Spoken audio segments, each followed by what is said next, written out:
අපි ඊළඟ ප්‍රශ්නට මාරු වෙන්න හදන්නේ.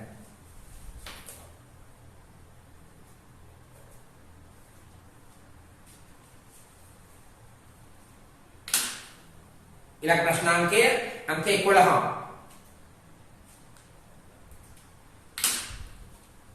මම කරගන්න ප්‍රශ්නේ ඔපරේටින් සිස්ටම් යනු කුමක්ද? ඔපරේටින් සිස්ටම් යනු කුමක්ද? සිංහලෙන් කියනවා මෙහෙයුම් පද්ධති. ඔපරේටින් සිස්ටම් යනු කුමක්ද? ඊට අදාළ ක්‍රියාවන්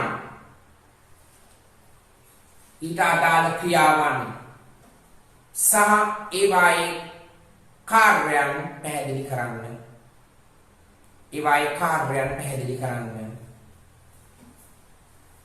මම මේ බෝඩ් එක මකනවා බලා ගන්න. ප්‍රශ්නාංක 11. ඔපරේටින් සිස්ටම්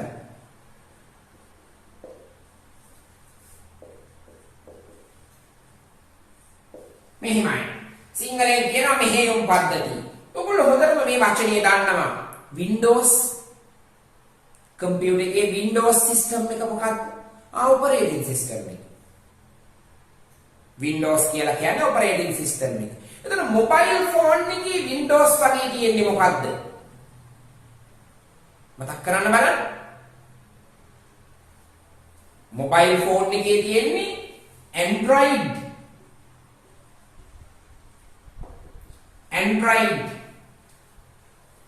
පැහැදිලිද?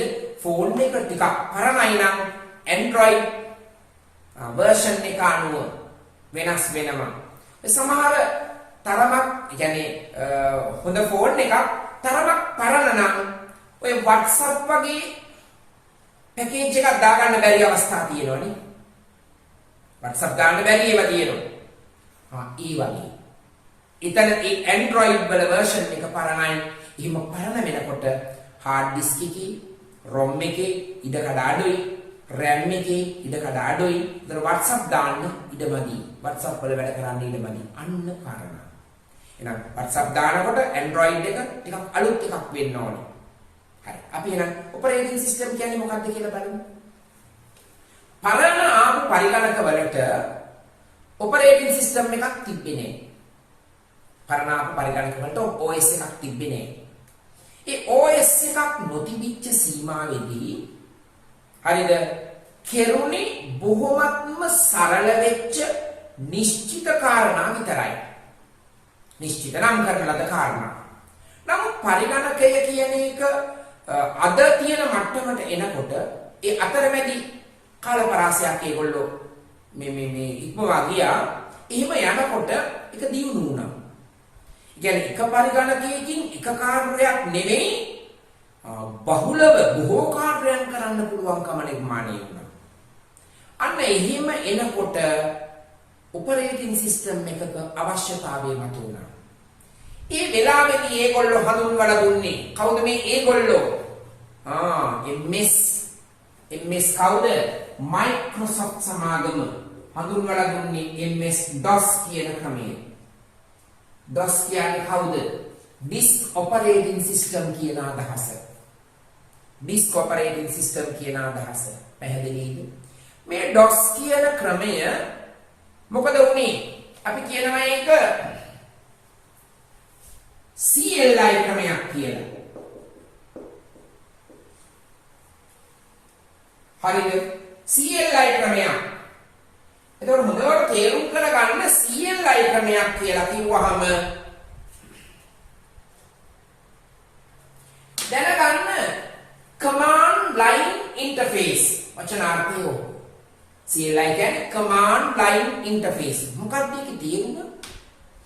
ඔය MS DOS වලින් කිසියම් වැඩක් කරගන්න නම් MS DOS වලින් කිසියම් වැඩක් කරගන්න නම් command එකක් type කරන්න ඕනේ. command එකක් type කරලා තමයි ඒ කාර්යය කරන්න ඕනේ. එතකොට මොකද වෙන්නේ? භාවිතය කරන්නේ මුදලාලි කෙනෙක් නම් පරිගණක පාවිච්චිය මුදලාලි කෙනෙක් කරනවා වෙන්න පුළුවන්. නැත්නම් වැඩ තියෙන කෙනෙක් කරනවා වෙන්න පුළුවන්. ඒ මිනිස්සයාට අර DOS වල command එක මතක තියාගන්න එක වදයක් වුණානේ. අන්න වදයක් වුණාම CLI ක්‍රමය CLI ක්‍රම වේදය යටතේ හඳුන්වලා දීපු DOS කියන එක සාර්ථක වුණේ නෑ. සාර්ථක වුණා අධ්‍යාපනික පරිසරයක හිටපු කෙනෙකුට. මේක හඳුන්වලා දීලා ටිකක් ඒගොල්ලෝ හඳුන්වලා දුන්නේ 3 කියලා, 3.3 කියලා, 5 කියලා, 5.2 කියලා, 6 කියලා, 6.2 කියලා, අවසානයේ 6.22 කියලා version ආවා. version කියන වචනේ ඕගොල්ලන්ට තේරෙනවා. fashion ගත්තා latest version කියලා ඕගොල්ලෝ කියන්නේ. හොඳට මතක තියාගන්න මේ ආකාරයට ඇවිල්ලා මොකද්ද උනේ? මේක ටික දියුණු කරා. හැබැයි ක්‍රමවේදය CLI-ම තමයි. පැහැදිලි? මේ ක්‍රමවේදය තුල මොකද්ද උනේ? භාවිතය අපහසුයි. මිනිසුන් අතර සමාජය තුල පැතිරුණේ නෑ. ඒක හඳුන්වලා දීපු කම්පැනි එකට ප්‍රශ්නයක් වුණා. ඇයි? විකිනෙන්නේ. කම්පියුටර්ස් විකිනෙන්නේ. කම්පියුටර්ස් විකිනෙන තරමට දැන් බලන්නකෝ. වර්තමානයේ රටේ කම්පියුටර් එකක් ගන්න විදියක් නෑ. ඇයි? මැෂින් නෑ. මේ කොරෝනා ප්‍රශ්නෙත් එක්ක මැෂින් ඉන්නේ නෑ. අන්න දැක්කද? මිදදී ගැනීමක් කරන්න පිරිසේ ඉන්නම බහන්න නෑ. වෙනද තිබ්බේ කොහොමද? ඕන තරම් තියෙනවා ගන්න කවුරුත් නෑ. MS-DOS කියන CLI ක්‍රමවේදයේ සාර්ථක එකක් නොවෙච්ච නිසා පරිගණක භාවිතය මොකද වුනේ? අඩු වුණා. අන්න එතකොට Microsoft සමාගම තීරණය කරා මේ ක්‍රමවේදය වෙනස් කරන්න ඕන කියලා. ඒ ක්‍රමවේදය වෙනස් කරන්න කියලා තමයි හඳුන්වලා දුන්නේ කවුද? MS Windows.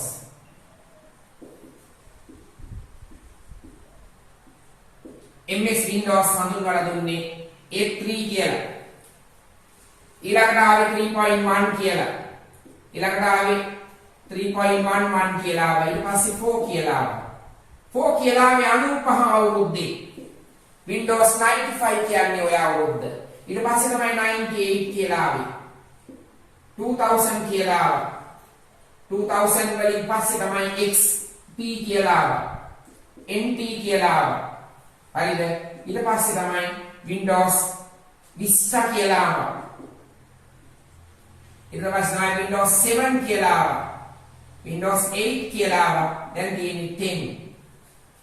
10 විතරක් නෙමෙයි දැන් Windows 365 කියලා version එකක් ඇවිල්ලා තියෙනවා.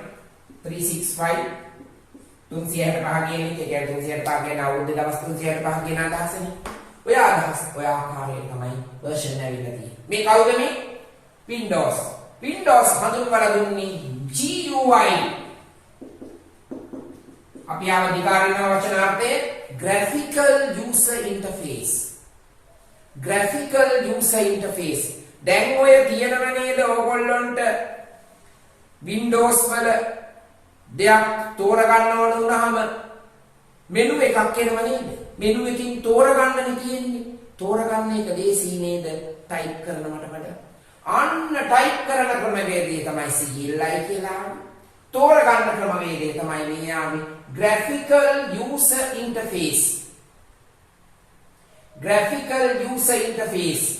නම් Windows යාන වශයෙන් එක හඳුන්වලා දුන්නා. ඒ හඳුන්වලා දීපු ආකාරය තමයි වර්තමානයේ මේ අපි පාවිච්චි කරන්නේ. වර්තමානයේදී අපි පාවිච්චි කරන්නේ සෑහෙන ස්ටෑන්ඩඩ් version එක. පැහැදිලිද? එහෙනම් මුද්‍ර මතක තියාගන්න. මේ දෙකම කවුද මේ? operating system සිංහලෙන් කියන්නේ මෙහෙයුම් පද්ධති. එහෙනම් පරිගණකයක් හා සම්බන්ධිත මෙහෙයුම් පද්ධති තමයි මේ අපි කතා කරන්නේ. දල වශයෙන් පැහැදිලිද? ඊළඟට තව අවස්ථාවක් මම ඉස්සෙල්ලා පටන් ගනිද්දිම කිව්වා Android කියලා කියන්නේ computers වලට නෙමෙයි මොනවද මොබයිල් ෆෝන් වලට ටැබ් වලට. දැන් අද වෙද්දී මොබයිල් ෆෝන් එකෙම උනක් පුළුවන් Zoom ක්ලාස් එකක් arrange කරගන්න. online lecture එකක්, online discussion එකක් නේද? Zoom meeting එකක් arrange කරගන්න. මේ මට්ටමට මොබයිල් ෆෝන් දියුණු කරලා capacity වැඩි කරලා තියෙනවා නේද? අන්න එයාගේ තියෙන මෙහෙයුම් පද්ධතිය තමයි Android. මම ඒක මුලින්මත් කිව්වා. එහෙනම් දැක්කද මෙහෙයුම් පද්ධතිය operating system කියන එක? DOS කියලා අවස්ථාවක් තිබ්බා. Windows කියලා අවස්ථාවක් තිබ්බා. වර්තමානයේ Android කියලා අවස්ථාවක් තියෙනවා. Windows උත් තාමත් තියෙනවා. ඊට අමතරව තව තියෙනවා Apple computers වල තියෙනවා Mac OS කියලා. Mac OS කියලා. Apple Mac OS. හරිද? Apple Macintosh කියන එකයි මෙතන තියෙන්නේ. Apple Macintosh OS කියලා. Apple Mac එකේ OS එක වෙනම OS එකක් තියෙනවා. ඊළඟ කම්පියුටර්ස් වල තියෙනවා වර්ග. හරිද? mainframe computers වලට එහෙම තියෙනවා. ඒවයි operating system වෙනස් වෙනවා. පැහැදිලිද? නම් හොඳට මතක තියාගන්න මේ කම්පියුටර් වල operating system ගැන කිව්වේ. operating system වල තව පුංචි දෙයක් කියන්න තියෙනවා. ඒ තමයි මෙයාගෙන් කෙරෙන්නේ මොනවද? මෙයාගෙන් කෙරෙන්නේ මොනවද? මෙයාගෙන් කෙරෙනව ප්‍රධාන වශයෙන් හොඳට මතක තියාගන්න. මේක මකම් මෙයාගෙන් කෙරෙනවා මූලික වශයෙන් කාරණා පහක් විතර. හොඳට දැනගන්න. file management,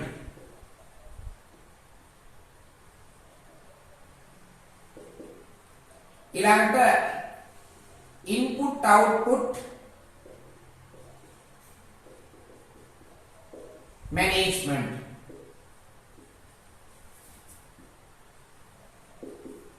ඊළඟට memory management,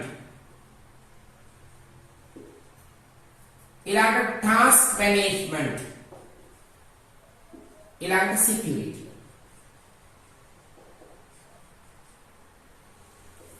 පැහැදිලිද? මෙන්න මේ කාරණා තමයි මූලික වශයෙන් මේගොල්ලෝ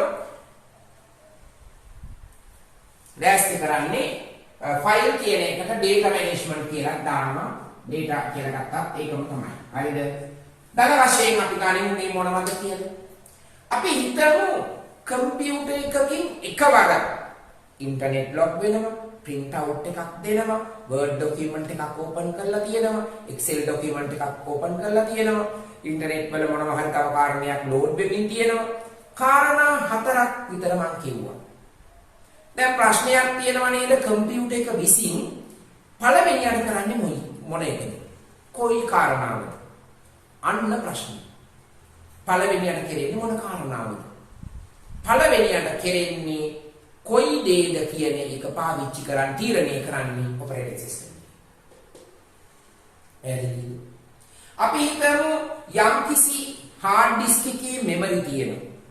මේ memory ප්‍රමාණ අපි කරන වැඩවලට අවශ්‍යතාවය අනුව ફોකස් වෙනවා. ඒ අවස්ථාව කොයි දේට කොයි එකද කියලා ගත්තොත් අන්න ඒ memory කොයි ආකාරයකටද පාවිච්චි වෙන්නේ අන්න ඒව තීරණය කරන්නේ OS එකේ. task management ගැන මම පැහැදිලි කරා. අපි හිතමු memory input output මේවයි අපි හිතමු keyboard එකෙන් type කරන ගමන් print out එකෙන් print out එකක් එනවා. ඒ keyboard එකේ type කරන එකද වැඩ කරන්නේ printing එකද? දෙකමද? කොයි එකද? මුලින් දෙන්නේ කොහොමද? අන්න ඒව තීරණය කරන්නේ OS එකේ. දල වශයෙන් තේරුම් ගන්න මේ කාරණාවල කළමනාකරණය මැනේජ්මන්ට් එක තීරණය කරන්නේ කාගෙන්ද? පැහැදිලිද? දැනගන්න ඒ කාරණා. හරි නේද? right.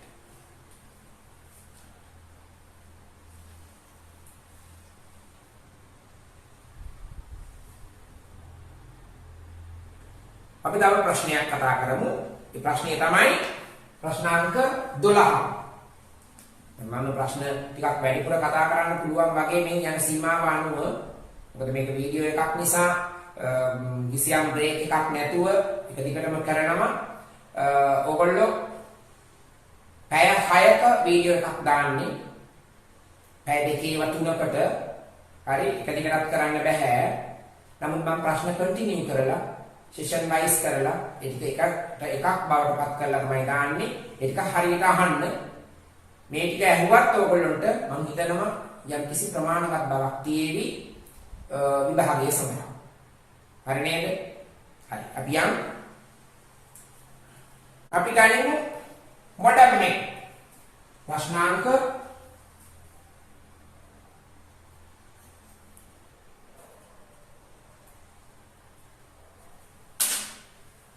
12.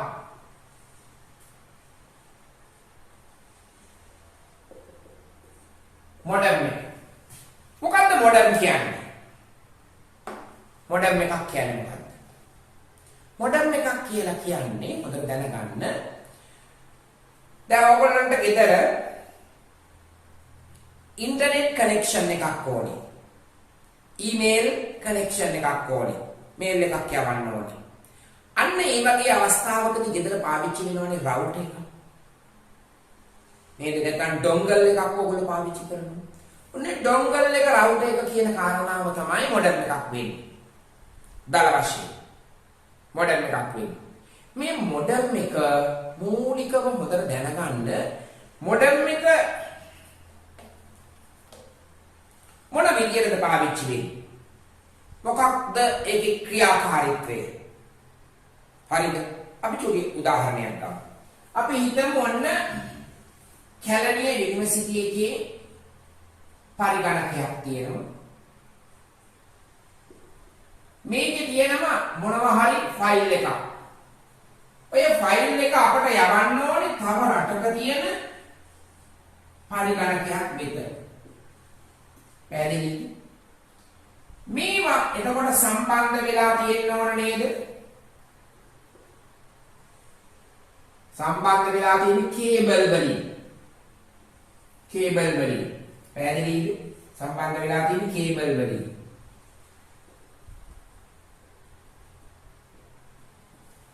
මෙහෙම දක්වලා තියෙන්නේ දුරයි කියලා පෙන්නන්න. අපි හිතමු මේ කැලණිය මේ කියන්නේ නිව්සීලන්ත වල. හරිද? ක්‍රයිස්ට්චර්ච් නැත්නම් වෙලින්ටන් වල. නිව්සීලන්ත වල නවසීලන්තයේ අගනුවර වෙලින්ටන් වල. වෙලින්ටන් වල තියෙන ස්ථානයක් මේ. එතකොට මෙහි ඉඳලා යන තොරතුරු මෙහි පරිගණකයට යන්න ඕනේ. කොහොමද යන්නේ? දැනගන්න පරිගණකයේ data handle කරන්නේ digital විදියට. නමුත් දැනගන්න මේ කේබල් ඔස්සේ data ගමන් කරන්නේ analog විදියට.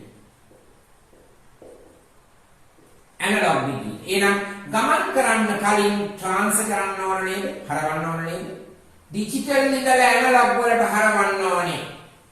අන්න ඒ සඳහා පාවිච්චි කරන උපකරණය තමයි මොඩම් එක. මේ ක්‍රියාවට කියන්නේ මොඩියුලේෂන්. මොඩියුලේෂන්. එතකොට මොකද වෙන්නේ? මේ කම්පියුටර් එකට මේක කනෙක්ට් කරලා මේකට කනෙක්ට් කරනවා. ඔය මොඩියුලේෂන් එක නවසීලන්තයේ මේ data transfer වුණා කියලා හිතන්න. තාමත් තියෙන කේබල් එකේ කේබල් එකේ තියෙනවා කියන්නේ මොකද්ද? තියෙන්නේ ඇනලොග් විදියට. ඇනලොග් විදියට තියෙන්නේ. දැන් මේක කම්පියුටර් එකට ඇතුළට යන්න නම් ඩිජිටල් විදියට කන්වර්ට් වෙන්න ඕන නේද? එහෙනම් අන්න ක්‍රියාව සම්බන්ධයි. ඒකට කියන්නේ ඩිමොඩියුලේෂන්. පැහැදිලිද? මේ මුල අකුරු වල එකතුවට තමයි මොඩම් කියලා කියන්නේ. පැහැදිලිද කාරණාව? එහෙනම් data පරිගණකයක හසුරුවන්නේ ඩිජිටල් විදියට. data පරිගණකයක හසුරුවන්නේ ඩිජිටල් විදියට. තොරතුරු කේබල් ඔස්සේ සංනිවේදනය කරන්නේ ඇනලොග් විදියට. මෙන්න මේ digital to analog conversion එකට තමයි modulation කියලා කියන්නේ. ඊළඟට analog ඉඳලා digital දක්වා reconversion එකක් වෙනවා. ඒ තොරතුරු අදාළ කෙලවර ස්ථානයට ගියයින් පස්සේ. ඒ අවස්ථාව කියන්නේ demodulation කියලා. දැනගන්න modulation demodulation සිදු කෙරෙන ක්‍රියාවේ උපකරණමය කොටසට තමයි මොඩම් කියලා කියන්නේ. තේරුණාද? මොඩම් කියලා කියන්නේ. මොඩම් කියලා කියන කාරණාව ගන්න ඒක ගත්තහම ඒක තියෙනවා ප්‍රධාන ආකාර තුනක්. ඉන්ටර්නල් මොඩම් කියනවා, එක්ස්ටර්නල් මොඩම් කියනවා, වයර්ලස් මොඩම් කියනවා. පැහැදිලිද?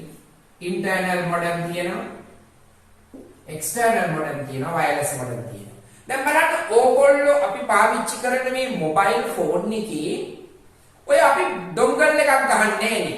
අපි ඉන්ටර්නෙට් ලින්ක් වෙනවනේ data වලින්. නේද? එහෙනම් මොඩම් එකක් නැතුව කරන්න බෑ. මොඩම් එකක් නැතුව කරන්න බෑ. එහෙනම් ඒක කියන්නේ ඉන්ටර්නල් මොඩම් එක. එක්ස්ටර්නල් මොඩම් එකක් තමයි අර රවුටර් එක. රවුටර් එක සමහර කනෙක්ෂන් වල තියෙන්නේ SLT වලින් ගන්න, මොබිටෙල් එකකින් ගන්න, ඩයලොග් එකකින් ගන්න රවුටර් එකක් දෙන්නේ. රවුටර් එක එක්ස්ටර්නල් මොඩම් එකක්. වයර්ලස් මොඩම් එකක් තමයි දල වශයෙන් ඩොන්ගල් එක. තේරුණාද? තේරුණාද මේ අවස්ථාව? එහෙනම් අපි පාවිච්චි කරන මොබයිල් එකේ මොඩම් එකක් තියෙනවා. ඒක ඉන්ටර්නල් මොඩම් එකක්. ඒක මොඩම් එකේ ඉන්ටර්නල් මොඩම් එකක්. ඒවයි කාරණා මොකද වෙන්නේ? දැන් පරිගණකයේ මේ ෆෝන් එක මහා ව්‍යාකූල ඒ කියන්නේ කාරණා ගොඩාක් කරන්න පුළුවන් මට්ටමට හදලා තියෙනවා. ඔකේ කෝල් එකක් ගන්න විතරක් නෙවෙයි පුළුවන්. ගොඩක් වැඩ කරන්න පුළුවන්. පැහැදිලිද? එහෙනම් හොඳට මතක තියාගන්න මේ අවස්ථා ටික තේරුම් කරගන්න. ඊළඟට මම පුංචි දෙයක් මේ හා සම්බන්ධව පැහැදිලි කරන්න. ඒ තමයි data transferring speed එක. දැනගන්න Mbps. B අපර සිම්පල් කියන්නේ megabit per second. Mbps megabit per second. Megabyte නෙමෙයි megabit per second. Gbps කියලා කියනවා gigabit per second. ඊළඟට තියෙනවා bps terabit per second. ආදී වශයෙන් මේ අවස්ථා එන්න ස්පීඩ් එක වැඩි වෙලා තියෙනවා. තේරෙනවද? එහෙනම් මම ගොඩක් කරුණු පැහැදිලි කරා. අපි ඊළඟ ප්‍රශ්නෙත් එක්ක ඊළඟට සම්බන්ධ වෙමු. හරි නේද? අපි ඊළඟ ප්‍රශ්නෙට සාකච්ඡා කරන්න ගන්නේ ප්‍රශ්නාංක 13. 13. අංකයේ ප්‍රශ්නේ ලියාගෙන ඉමු. memory hierarchy. මම ඒ වචනේ ලියන්නම්.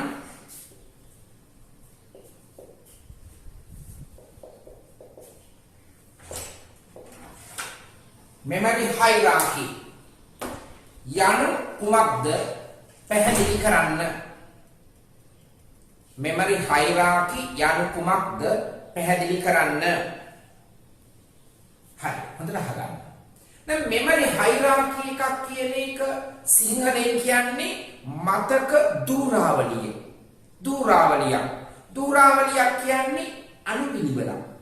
මම හිතන්නේ ඕනම තැනක තියෙනවා අනුපිළිවෙලක්. ආයතන ප්‍රධානියෙක් ඉන්නවා, දෙවෙනියෙක් ඉන්නවා, තුන්වෙනි පිරිස් කීප දෙනෙක් ඉන්නවා ආදී වශයෙන්. දැන් රටක බලන්නකෝ. ජනාධිපතිතුමා ඉන්නවා, අගමැතිතුමා ඉන්නවා, ඇමති මණ්ඩලයේ ඉන්නවා, කතානායක ඉන්නවා ආදී වශයෙන් අනුපිළිවෙලක් තියෙනවා. අන්නේ අනුපිළිවෙලට තමයි ධූරාවලිය කියන්නේ. එතකොට ධූරාවලිය කවුරු පිළිබඳවද? මතක memory hierarchy එකක්. memory hierarchy එකක්. එහෙනම් memory hierarchy එකක් අපි සලකනකොට මතකය අනුපිළිවෙලකට සකස් කිරීම තමයි මෙතනදී අපි බලාපොරොත්තු වෙන්නේ. එතකොට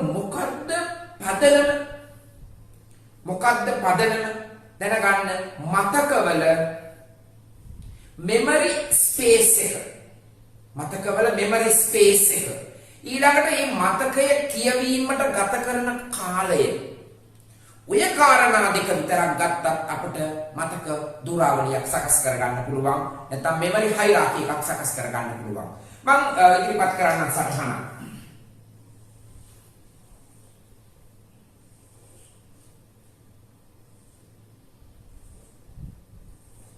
මේ සීමාවේ ඉන්නේ register memory.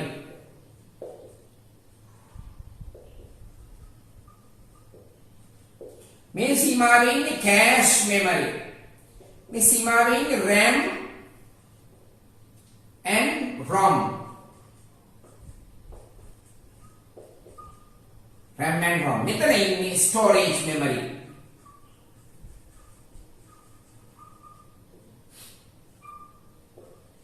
හොඳට මතක තියාගන්න මේ මතකවල අනුපිළිවෙල මොකක්ද? මම කියන්නම් මතක ධාරිතාවය.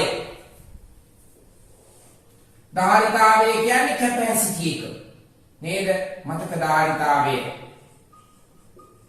දැනගන්න රෙජිස්ටර් මෙමරි මනින්නේ කිලෝබයිට් වලින්. කෑෂ් මෙමරි මනින්නේ මෙගාබයිට් වලින්. මෙගාබයිට් වලින්.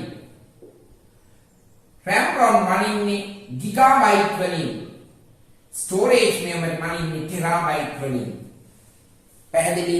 දෙකද අනුපිළිවෙලක් තියෙනවා. පහළට යනකොට අදාළ මතක ඉඩ ප්‍රමාණ එන්න වැඩි වෙනවා. මෙගාබයිට් කිලෝබයිට් වලට වඩා කිලෝබයිට් 1024කට තමයි මෙගාබයිට් එකක් කියන්නේ. මෙගාබයිට් 1024කට තමයි ගිගාබයිට් එකක් කියන්නේ. ගිගාබයිට් 1024කට තමයි ටෙරාබයිට් එකක් කියන්නේ. පැහැදිලිද? ඊළඟට දැනගන්න දත්ත කියවන වේගය. දත්ත කියවන වේගය.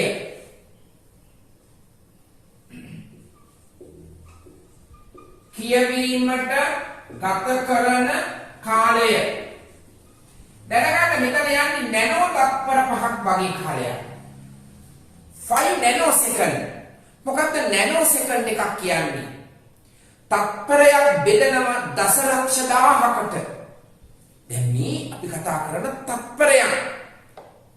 තත්පරයක් බෙදනවා දසලක්ෂ 1000කට.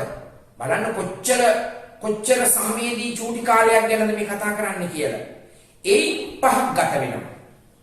ඊළඟට දැනගන්න කෑෂ් මෙමරි කියවන්න ගත වෙන්නේ නැනෝසෙකන්ඩ්ස් 10ක් වගේ. මෙයාට යන්නේ නැනෝසෙකන්ඩ් 100ක් වගේ. මෙයාට නම් ඊට වඩා කාලය වැඩියෙන් ගත වෙනවා. මයික්‍රෝසෙකන්ඩ්ස් 100ක් වගේ ගත වෙනවා. පැහැදිලිද? එහෙනම් හොඳට මතක තියාගන්න මෙන්න මේ වගේ යම්කිසි මතකයන් පිළිබඳව කිසියම් පදනමක් මුල් කරගෙන ධාරිතාවය කියවීමට ගත කරන කාලය මේ වගේ කරුණු පදනම් කරගෙන අනුපිළිවෙලක් සකස් කරාම අන්නේ අනුපිළිවෙලට අපි කියනවා මතක ධුරාවලියක් කියලා. එතනදී අපි ප්‍රධාන වශයෙන් මේ මතක ගැන අවබෝධයක් තියාගන්න ඕනේ. කෑෂ් මෙමරි, රෙජිස්ටර් මෙමරි ගැන, කෑෂ් මෙමරි ගැන, RAM ROM ගැන, ස්ටෝරේජ් මෙමරි ගැන මේවා ඕගොල්ලොන්ගේ පොතේ වෙනම සඳහන් කරලා තියෙනවා. රෙජිස්ටර් මෙමරි කවුද? මම ප්‍රශ්නවලදී පැහැදිලි කිරීම කරා. RAM කවුද? ROM කවුද? කෑෂ් මෙමරි කවුද? ආදී වශයෙන් සමහර කොටස් අරගෙන ඕගොල්ලෝ තනියම මේ මෙමරි වර්ගම් පිළිබඳව අධ්‍යයනයක් කරගන්න. මෙමරි වල ඒ අනුපිළිවෙල කැපැසිටි එක, මතක ධාරිතාවය කියන එක කොයි ආකාරයකටද වෙන්නේ කියන එක බලා කියා ගන්න. ඒ අනුපිළිවෙල තමයි මෙතන අපි මෙමරි හයිරාකි කියලා අදහස් කරලා ඉදිරිපත් කරලා තියෙන්නේ. පැහැදිලිද? පැහැදිලිද? අපි ඊළඟ ප්‍රශ්නට මාරු වෙන්න හදන්නේ.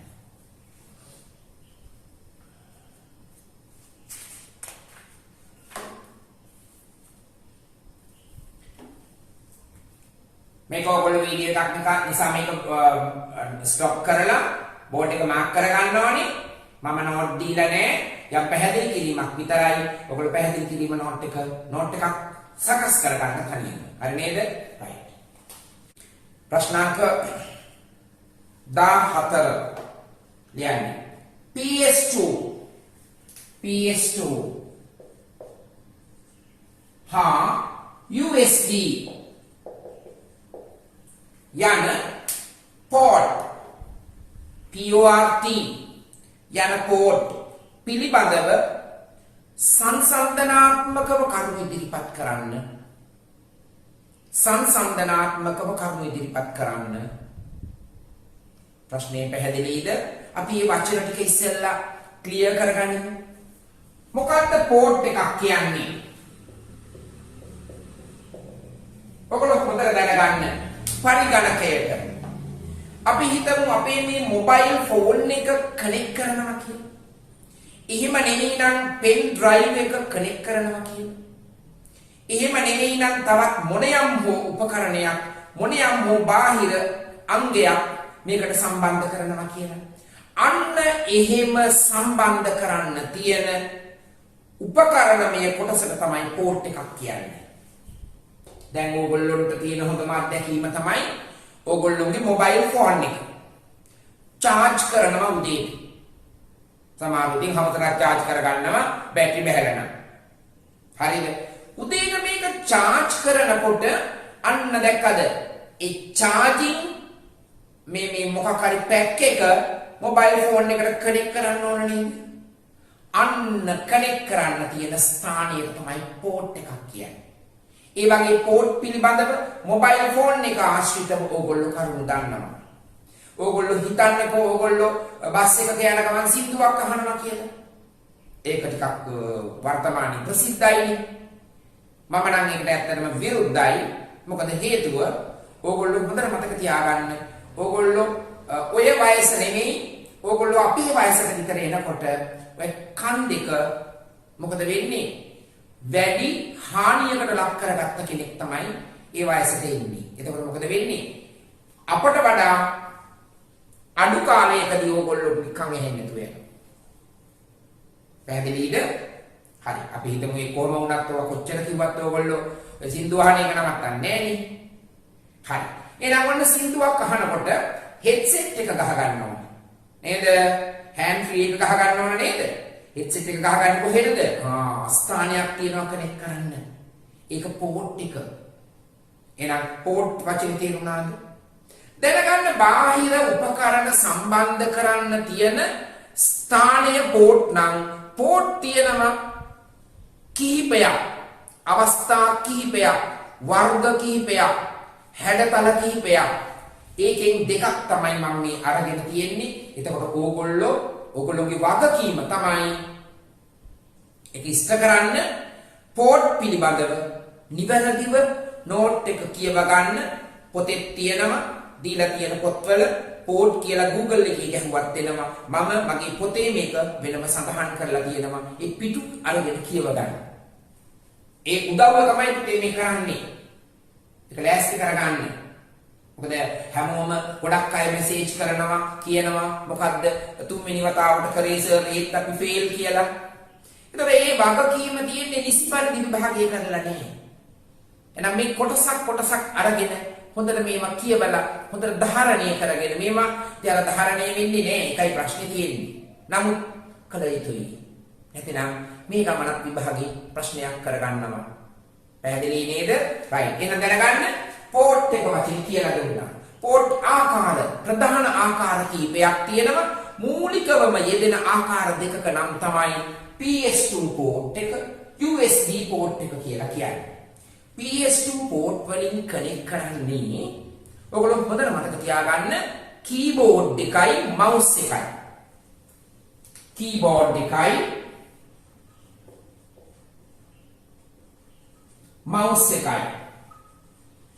එතකොට මේ කීබෝඩ් එකට සම්බන්ධ වෙන්නේ සාමාන්‍යයෙන් මතක තියාගන්න ඒක ඔයගොල්ලන්ට කම්පියුටර් එකක බෑක් සයිඩ් එක බැලුවහම පේනවා පොඩි දම් පාට ස්ථානයක් තියෙනවා. ඒ දම් පාට අවස්ථාව තමයි මේවා මතක තියාගන්න ඕනේ නෑ. ඒවා අහන්නේ නෑ.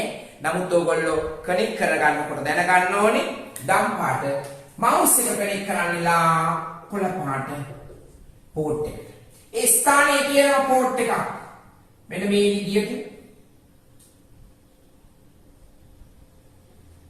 විදියට කනෙක්ෂන්ස් තියෙන පෝට් එකක් තියෙනවා.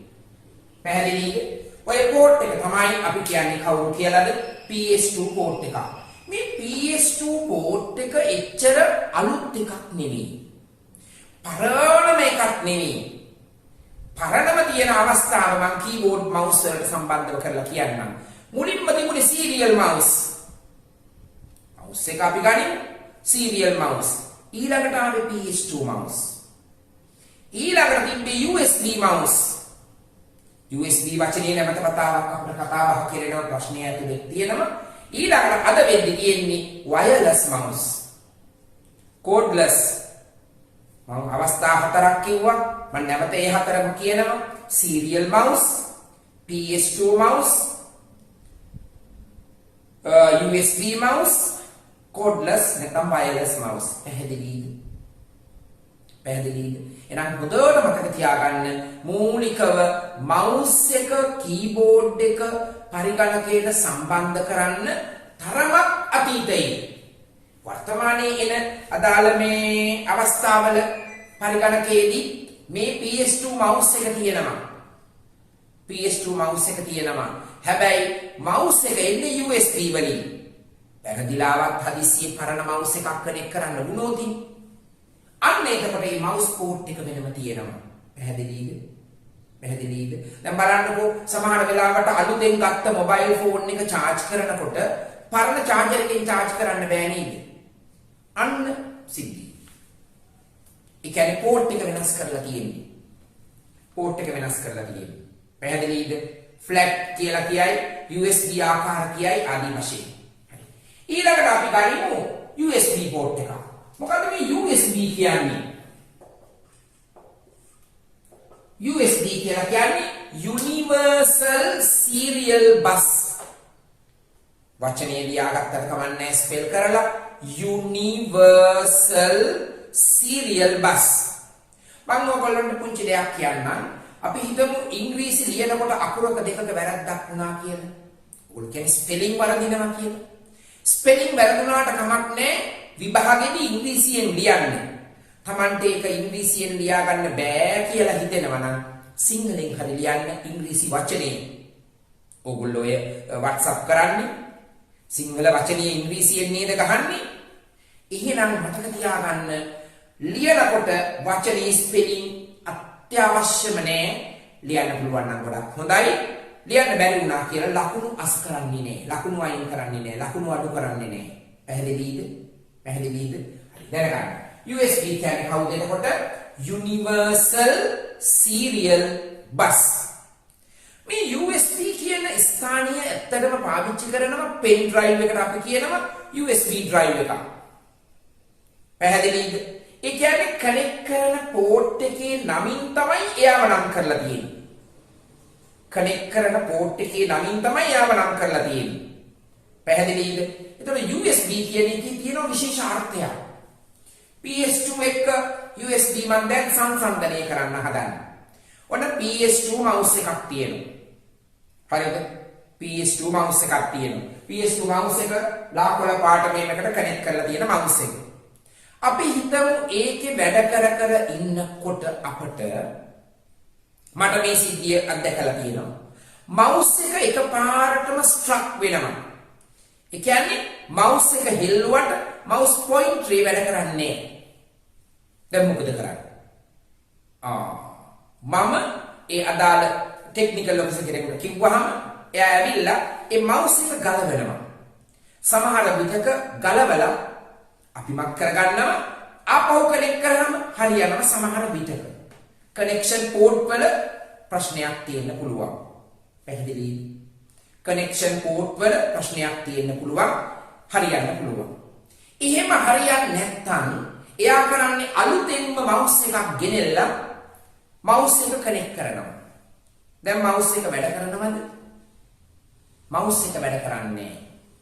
mouse එක හොඳට මතක තියාගන්න PS2 port එකට ගහලා තියෙන mouse එක එයා අඳුනගන්නේ නෑ. අඳුනගන්නේ නෑ. ඇයි? කම්පියුටර් එක ස්ටාර්ට් වෙලානේ තියෙන්නේ. එහෙනම් අලුතෙන්ම mouse එකක් ගැහුවත් කම්පියුටර් එක රීස්ටාර්ට් කළ යුතුයි. හරිද? මතකද සමහර තැන්වල ගහලා තියෙන plug and play. plug and play.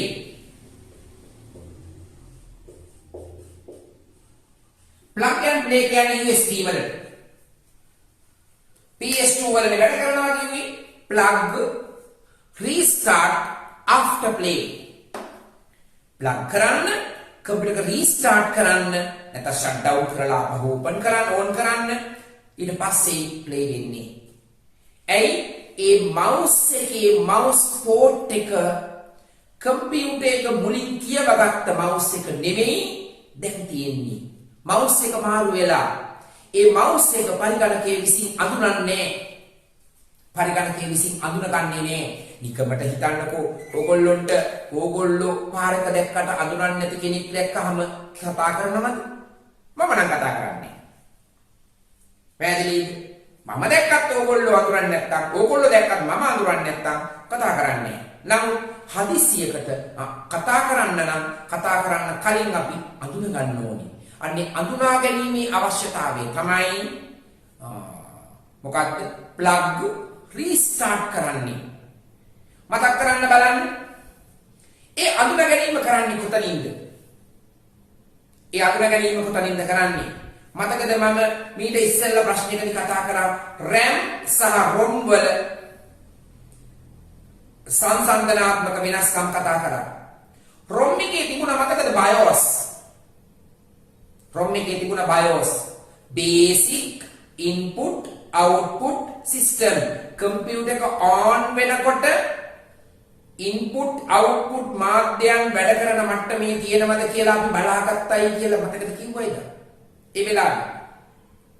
එහෙනම් හොඳට මතක තියාගන්න input output මේ keyboard එක mouse එක කියන්නේ input මාධ්‍යයන් නේද? අන්න එහෙනම් ඒක හඳුනගන්නේ ROM එකේ තියෙන BIOS වලින්. වහනවා paper එකේ. එහෙනම් අපි ඉන්නේ දැන් PS2 mouse එකේ PS2 port එක ගැන කතා කරගෙන. එහෙනම් PS2 port එකට සම්බන්ධ කරලා තියෙන mouse එක වැඩ කරන්නේ නැතුව ගිහිල්ලා. ඒ වැඩ කරන්නේ නැතුව ගියපු mouse එක දැන් ගලවලා අලුතෙන්ම mouse එකක් කනෙක්ට් කරලා වැඩ කරන්න ගත්තා. ඒත් වැඩ කරන්නේ නැහැ. එතකොට තමයි රීස්ටාර්ට් කරන්න කියලා කිව්වේ. රීස්ටාර්ට් කරාම අර mouse එක අලුතෙන් ගහපු mouse එක වැඩ කරනවා. වැඩ කරගෙන යන්න පහසුකම තියෙනවා. mouse එක වැඩ අපිට පුළුවන් අපේ කම්පියුටර් එකේ වැඩ කරගෙන යන්න. පැහැදිලිද? අපි බලමු USB එකක් නම්. mouse එක USB නම් අන්න කෙලින්ම අපි හිතමු mouse එක USB ඒකෙත් වැඩ කර හිටපු mouse එකේ ප්‍රශ්නයක් වුණා. අපි පරණ mouse එක අයින් කරා. අලුත් mouse එකක් ගත්තා. අලුත් mouse එක අන්න plug කරා. plug කරාම restart කරන්න ඕනේ නේ. play කරන්න පුළුවන්, වැඩ කරන්න යන්න පුළුවන්. දැන් තේරුණාද? ප්‍රධාන වශයෙන් mouse එකේ PS2 mouse එකේ USB mouse එකේ අවස්ථා දෙකේ වෙනස. ඒකයි වර්තමානයේදී බොහෝ උපකරණ USB connected විදියට එන්නේ. එහෙනම් අපේ තියෙන pen drive එකක්, අපි කියනවා flash memory එකක්, USB memory එකක්, ඔය ඕනම එකක් USB connect කරන්නේ මොකද්ද? plug කරා වැඩ කරන්න යන්න පුළුවන්. අන්න ඒ වාසිය තියෙනවා USB mouse එකේ. USB port එකේ. පැහැදිලිද? එහෙනම් PS2 port එකක්, USB port එකක් කිව්වහම මොනවද සම්බන්ධ කරන්නේ? දැනගෙන ඉන්න ඕනේ. USB PS2 port එකේදී සම්බන්ධ කරන්නේ keyboard එකයි mouse එකයි විතරයි. නමුත් USB port එකේදී අපි සම්බන්ධ කරන උපකරණ වලින් වැඩිම ප්‍රමාණය කනෙක්ට් කරන්නේ USB port එකේ. USB port එකේ. පැහැදිලිද? ඕගොල්ලන්ට පුළුවන් ඕගොල්ලෝගේ මොබයිල් ෆෝන් එක USB port එක හරහා ඕගොල්ලෝගේ data cable එකකින් කම්පියුටර් එකට කනෙක්ට් කරලා තියන්න. ඒක හරි හොඳ සිද්ධියක්. මොකද හේතුව ඔය මොබයිල් ෆෝන් එකේ ගොඩක් වෙලාවට තියෙනවා power failures. ඒ කියන්නේ කරන්ට් එක වැඩියෙන් එනවා, වෝල්ටේජ් එක වැඩියෙන් එනවා, අඩුවෙන් එනවා වගේ අවස්ථා තියෙනවා. අන්නේ ඒ අවස්ථාවන් වලදී හොඳට මතක තියාගන්න මේක power වැඩි අඩු වෙනකොට අදාළ බැටරි එක ප්‍රශ්නකාරී වෙන්න පුළුවන්. මේ බැටරිය charge වෙනවා නම් කම්පියුටර් එක හරහා එන බැටරියේ ඒ කරන්ට් එකේ කවදාකවත් අර variations වැඩිවීම අඩුවීම පවතින්නේ නැහැ. එහෙනම් USB port එක හරහා අපිට අපේ මොබයිල් ෆෝන් එක data cable එකකින් USB port එකට කනෙක්ට් කරලා අපේ බැටරිය charge කරගන්න පුළුවන් අවශ්‍ය නම්. data සම්බන්ධ කරගන්න පුළුවන් අවශ්‍ය නම්. පැහැදිලිද? එහෙනම් port වර්ග දෙකකට පැහැදිලි නේද? අපි ඊළඟ ප්‍රශ්නට මාරු වෙන්න හදා.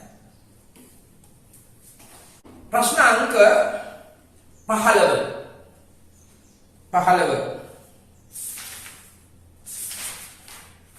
අපි ඊළඟ අංකයට ගන්නේ RGB color code. RGB capital ලකුණු වලින් ලියන්න. RGB color code.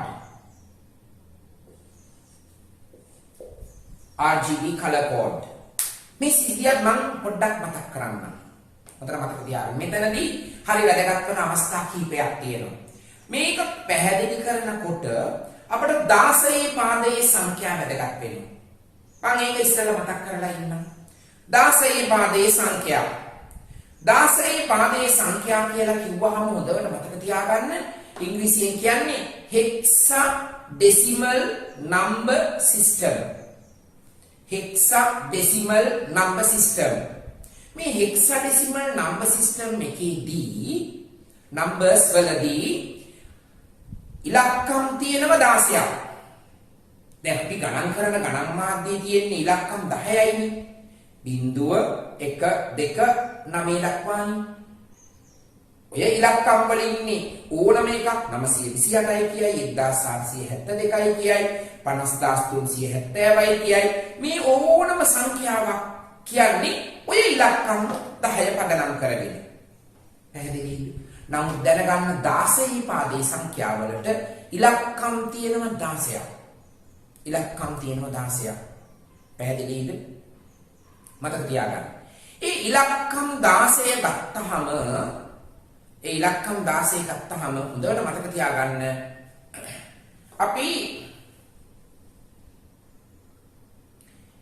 හොඳටම දන්නේ ඉලක්කම් 10යි. නේද? 0 1 2 3 8 9. දැන් තව ඉලක්කම් කීයද? 6ක් තියෙනවානේ. A B C D E F. මෙයා 10යි, මෙයා 11යි, මෙයා 12යි, මෙයා 13යි, මෙයා 14යි, මෙයා 15යි. පැහැදිලිද? ඇයි මෙහෙම ඉංග්‍රීසි අකුරු ගන්නෙ? ඒ ගැන පැහැදිලි කිරීමක් මම 16 පාදයේ සංඛ්‍යාවලදී කරලා තියෙනවා. පැහැදිලිද? 16 පාදයේ සංඛ්‍යාවලදී මම ඒක කරලා තියෙනවා. හොඳට මතක තියාගන්න මේ අවස්ථාවන් ටික ගත්තහම හරිද? මේ අවස්ථාවන් ටික ගත්තහම ඒක ඒ නෝට් එක නැත්තම් ඕගොල්ලෝගේ තියෙන නෝට් එක චුට්ටක් වැඩිපුර කියව ගන්න. කාලයේ ප්‍රශ්නයක් වෙන නිසා මම ටිකක් ඉක්මනින් මෙතනින් ගන්නවා. මේවා 10 කියලා ඉලක්කම් දෙකක් තියෙනවා. 1.0යි ගත්තොත් ස්ථාන දෙකකට සඳහන් වෙනවා. එක ස්ථානියයි තියෙන්නේ. ඒ නිසා තමයි කැපිටල් A අකුර දාන්නේ. හරිද? එතකොට දැනගන්න 16 පාදයේ සංඛ්‍යාවක තියෙන උපරිම ඉලක්කම 15. 15 වටිනාකම වුණාට ලියන්නේ අපි F කියලා. වටිනාකම අපි ලියන්නේ F කියලා. පැහැදිලිද? හරි. එහෙනම් දාලා වශයෙන් අදහසක් ගන්න. දැන් මම මේ RGB color code කියන එක කියන්නම් අදහස. RGB කියන්නේ red green blue. රතු කොළ නිල්. රතු කොළ නිල් කියලා කිව්වහම අපේ දේශපාලන පක්ෂ තමයි මතක් වෙන්නේ නේ. නේද? මේවා මූලික වර්ණ. මේවා මූලික වර්ණ. පදනම් වර්ණ. මේ දෙක කලවම් කරලා පුළුවන් වෙන පාටක් හදන්න. ඔයගොල්ලෝ අහලා තියෙනවා කම්පියුටර් එකෙන් කලර් මික්ස් කරලා ගන්නවා කියලා.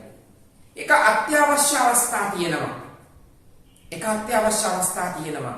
අපි හිතමු වාහනයක් මොකක් හරි දොර හැප්ප වෙනවා කියලා. දොර හැප්පෙනවා මොකක් හරි වැදිලා ඩැමේජ් වෙනවා. දොර පේන්ට් කරගන්න ඕනේ. දොරේ පේන්ට් එක අර වාහනයේ සමස්ත පේන්ට් එකේ කලර් එකට 100%ක් සමාන වෙන්න ඕනනේ. නැත්නම් දොර වෙන පාට. පාට වෙනස චුට්ටයි. එහෙම බෑ. එතකොට අපි කොහොමද අර පාටම මේක තෝරගන්නේ? අන්න ඒකට තමයි මේ RGB color code පාවිච්චි කරන්නේ. එහෙනම් computerized system එකක හොඳට මතක තියාගන්න ඒකේ පාටවල් ටික හරිද color mix කරලා හරිම පාට ලබා ගන්න කොහොමද කියන එකේ පදනම තමයි RGB color code කියලා කියන්නේ. පැහැදිලිද? කොහොමද කියලා බලමු උදාහරණයක්. මේවා පාවිච්චි කරන්නේ 16 පාදේ. 16 පාදේ. හරි නේද? හොඳට මතක තියාගන්න. මුලින්ම මේකට දාන්නේ H ලකුණ. ඊළඟට මාක් කරන්නේ R G G B B.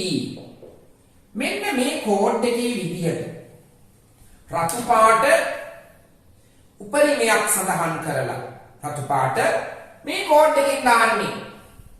හරිද? කොළ පාට මේ කෝඩ් එකෙන් දාන්නේ.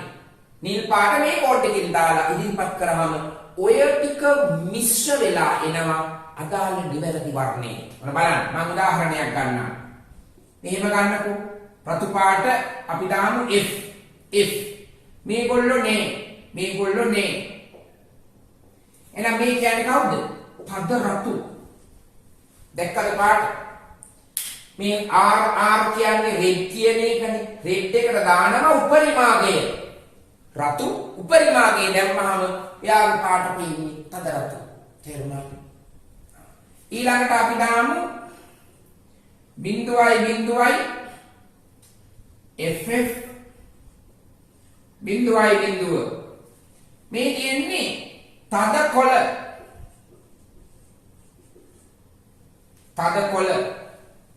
මේ රතු පාට පොඩ්ඩක්වත් නැහැ.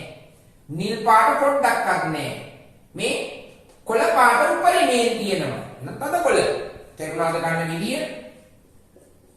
මෙයා බිඳුවයි FF. මේ කවුද? අදාළ නිල් පාට. තද නිල්.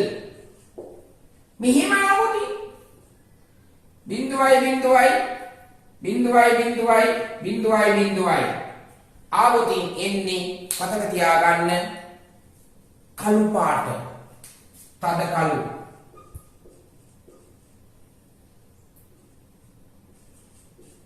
හරිද? තද කළු පාට. ඊළඟට දැනගන්න මෙහෙම આવොත් මෙයා සුදු පාට. දැන් අපි හිතන්නේ නැති අවස්ථාවක්. දැන් මේ දේ කොහෙද තියෙන්නේ? වාහනේ ඩ්‍රයිවිං සීට් එකේ සීට් බෙල්ට් එකක් තියෙනවා. සීට් බෙල්ට් එකේ කෙළවරේ පොඩි වෙඩි කඩක වගේ මේ කෝඩ් එක මාක් කරලා තියෙනවා. හොඳට මතක තියාගන්න. එහෙම නෙමෙයි නම් වාහනේ එන්ජින් රූම් එකේ මේ කෝඩ් එක මාක් කරලා තියෙනවා, කොටලා තියෙනවා. අන්න ඒ කලර් කෝඩ් එක තමයි මේකේ ගහන කලර් කෝඩ් එක. පැහැදිලිද? හොඳට මතක තියාගන්න. හැබැයි එතකොට දැනගන්න වාහනවල පේන්ටිං කලර්ස් සමහර අය ලංකාවට ගෙනාවහම ඔරිජිනල් පාට මාරු කරලා Tamanට ඕන කැමති පාටක් ගහනවා. එහෙම වුණාම මේක සඳහන් වෙන්නේ දැනගන්න වාහනේ ඩ්‍රයිවිං සීට් එකේ සීට් බෙල්ට් එකේ හරිද කෙළවරේ සඳහන් වෙලා තියෙනවා චූටි රෙදි කඩක හරිද මේ කලර් කෝඩ් එක. මේ කලර් කෝඩ් එක සඳහන් වුණාම ඒ කලර් කෝඩ් එකේ තියෙන්නේ හිතන්න මෙහෙම කියලා හැච් මාක් එකයි. මම මේක දන්නේ නැහැ හදේ කොයි එකද කියලා. අපි දන්න උදාහරණයක් තිබිච්ච පාටක් ගනිමු.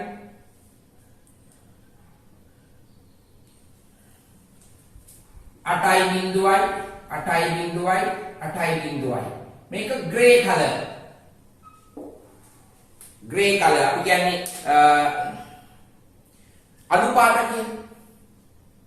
පාට කියන පැහැදිලිද?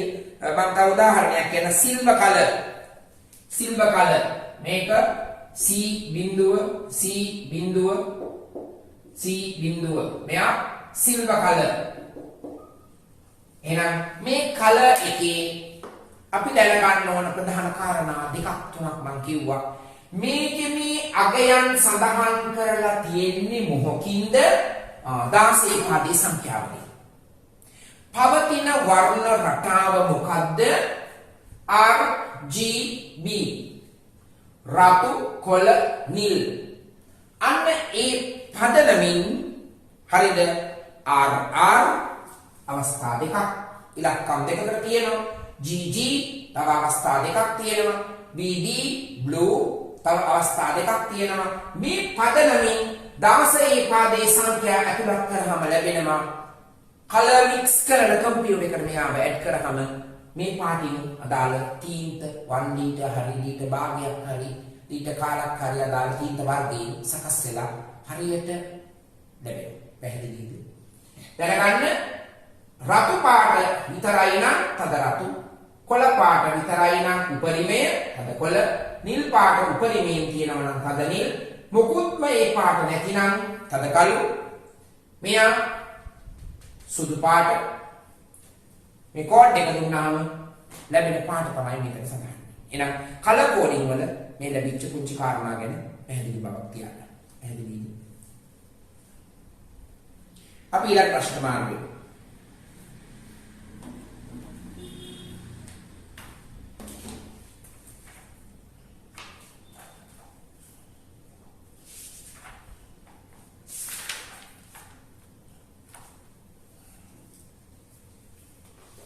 හරිද? අපි ලියනවා ඊළඟ ප්‍රශ්නය. ප්‍රශ්නාංක 16. තොරතුරු යනු මොනවාද? තොරතුරු යනු මොනවාද? එහි ගති ලක්ෂණ, එහි වටිනාකම හා තොරතුරු සංනිවේදනය යන කරුණු පිළිබඳව පැහැදිලි කිරීමක් කරන්න. තොරතුරු යනු මොනවාද? එහි ගති ලක්ෂණ, එහි වටිනාකම හා තොරතුරු සංනිවේදනය යන කරුණු පිළිබඳව පැහැදිලි කිරීමක් කරන්න. පැහැදිලිද? හරි.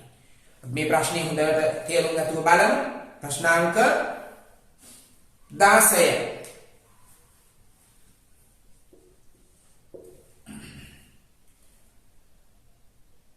තොරතුරු. අපි බලමු තොරතුරක් කියන එක සකස් වෙන්නේ දත්ත තොරතුරු බවට පත් වෙනවා. කිසියම් ස්ථානයක අපි දත්ත ඒක රාශී කරනවා. දත්ත ඒක රාශී කරනවා. යම් කිසි අපි හිතමු ළමයින්ගේ විභාග ලකුණු කියලා. දැන් මේ දවස්වල උසස් පෙළ විභාගය තියෙන්නේ. මේ විභාගයට අදාළව විභාගවල මාකින් ස්කීම් අරගෙන ප්‍රශ්න පත්‍ර බැලුවාම ළමයින්ට ලකුණු ලැබෙනවනේ. ඔයගොල්ලෝගේ තියෙන්නේ විභාගවල ලකුණු. මේවා දත්ත. එතකොට ලකුණු අපි හිතමු IT පාස් වෙලා ලකුණු 72ක් තියෙනවා. ඉතින් මේ දරුවට උපාධිය තියෙනවද කියන එක දන්නේ නේද? අන්න තොරතුරක්. මේ දත්තය සකස් කරන මේ දත්තය හරහා එයාට කොයි ආකාරයකද උපාධියට දායකත්වයක් තියෙන්නේ? උපාධිය සම්පූර්ණ වෙන්න අනිත් විෂයන්ගේ කොයි ආකාරයේ දායකත්වයක්ද? මෙන්න මේ සොයා බැලීමට තමයි සැකසීම කියන්නේ. ඒ සකසලා ලැබෙන දේ තමයි අපි ලබා ගන්නා දේ තමයි අපි තොරතුරක් කියලා කියන්නේ. එහෙනම් දත්ත කිසියම් ක්‍රමවේදයක් මත සකස් කිරීමකට ලක් කරාම ඒ ලැබෙන දේට අපි කියනවා කවුරු කියලාද? තොරතුරක් කියලා. පැහැදිලිද?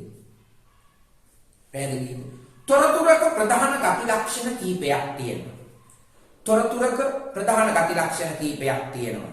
මම දැන් එකක් කිව්වා.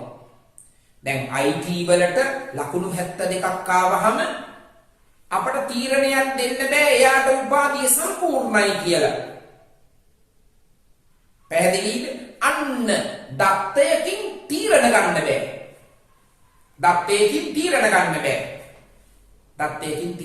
බෑ. හැබැයි තොරතුරකින් තීරණය ගන්න පුළුවන්. දැන් ඔයගොල්ලෝ හිතන්නකෝ විෂය තුනක දැන් කොමර්ස් වල එහෙම සමහර වෙලාවට accountancy වලට එකක් තියෙනවා. business studies වලට එකක් තියෙනවා. අපි හිතනවා කැම්පස් යන්න පුළුවන් කියලා. වරදින අවස්ථා නැද්ද? එයාගේ ඉසෙල් ස්කෝර් එක කීයද කියලා බලන්න ඕනේ. අන්න ඉසෙල් ස්කෝර් එක තමයි තොරතුර වෙන්නේ. තේරුණාද? ප්‍රතිඵල තමයි A2යි B එකක් තිබ්බහම ඉසෙල් ස්කෝර් එක කීයද?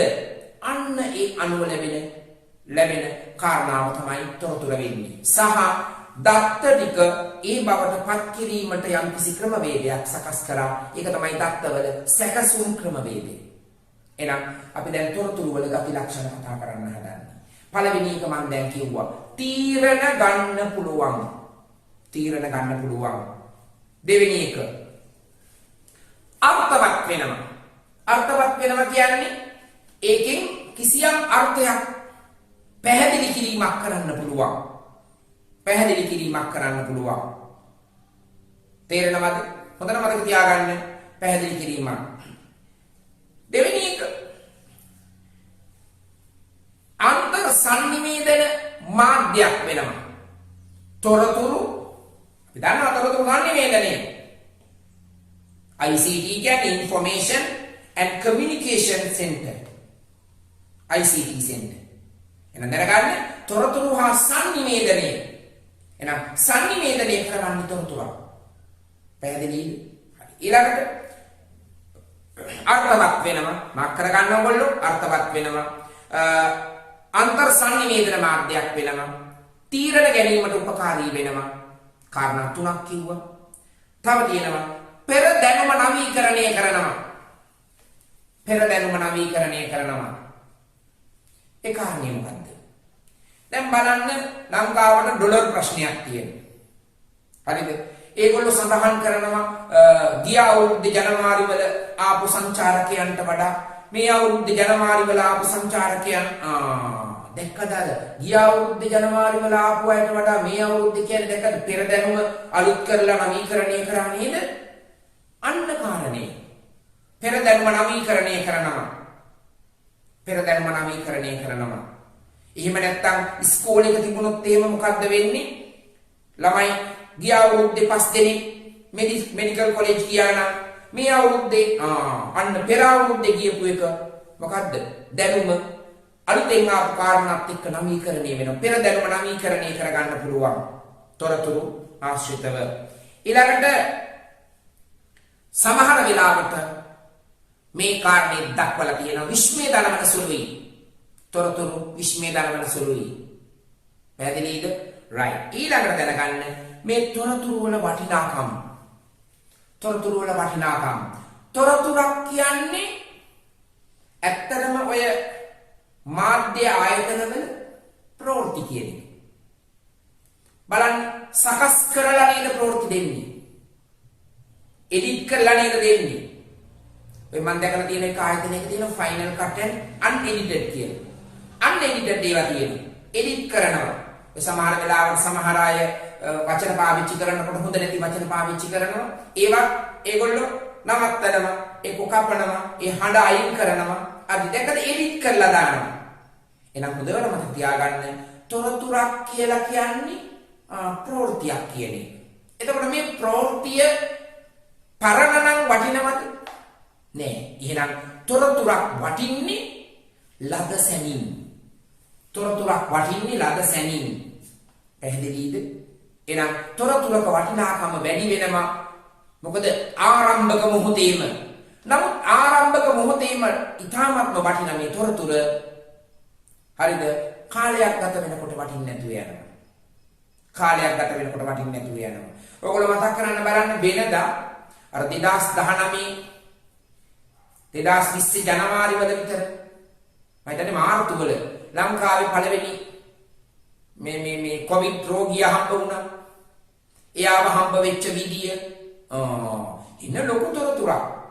දැන් අල්ලපු වැඩේ කොවිඩ් රෝගීන් ඉන්නවා 200ක්. දන්නේවත් නෑ. අන්න දැක්කද? අර කාරණේ ප්‍රධානයි. ආයෙනම් කාලයක් ගත වෙනකොට ඒක මොකද වෙන්නේ? තොරතුරේ වටිනාකම අඩු වෙනවා. අඩු වෙලා මොකද වෙන්නේ? ඒක නැවත දත්තයක් බවට පත් වෙනවා. මෙන්න මේ කාරණා ටික ඉදිරිපත් කරලා තියෙනවා the golden theory of the information කියලා. තොරතුරු වල ස්වර්ණමය න්‍යාය කියලා. හරිද? ස්වර්ණමය න්‍යාය ප්‍රස්තාවිකව ඉදිරිපත් කරලා තියෙනවා. කොහොමද ඉදිරිපත් කරලා තියෙන්නේ? මෙතන ඉන්නේ කාලය. මේ තොරතුරු වල වටිනාකම කාලයේ බිඳුවේදී මොකක්ද කාලයේ බිඳුවයි කියන්නේ? වේලාව බිඳුවයි කියන එක නෙමෙයි. කාලයේ බිඳුවයි කියන්නේ එම තොරතුර ඇති වෙච්ච මොහොතේම පැහැදිලිද? එම තොරතුර ඇති වෙච්ච මොහොතේම ඒකට ඉතා ඉහළ වටිනාකමක් තියෙනවා. කාලය ගත වෙනකොට එහි වටිනාකම එන්නේ අඩු වෙනවා. අඩු වෙලා කාලය ගොඩක් යනකොට ඒක මොකද වෙන්නේ? දත්තයක් බවට පත් වෙලා තත්ත්වයක් බවට පත් වෙලා මම පොඩි පැහැදිලි කිරීමක් කරන්න. අපි හිතමු මොකක් හරි ඡන්දයක් තියෙනවා. ඡන්ද ප්‍රතිඵලයක් එනවා. ඡන්ද ප්‍රතිඵලයක් මතකයි නේද? ඔයගොල්ලෝ අහලා තියෙනවනේ ඡන්ද ප්‍රතිඵල. ලද සැනින් නේද? අන්න දැක්කද? වටිනාකම වැඩි නිසා නේද ලද සැනින් දාන්නේ? නමුත් ගිය අවුරුද්දේ නැත්නම් ඊට ඉස්සෙල්ලා අවුරුදු 5කට කලින් තිබ්බ ඡන්දේ ප්‍රතිඵලත් එක්ක ඒගොල්ලෝ සංසන්දනය කරනවා නේද? එතකොට ගිය ඡන්දෙදී තිබිච්ච අවස්ථාවේ දත්ත ටික තොරතුරු ටික දැන් දත්ත බවට පත් වෙලා නේද?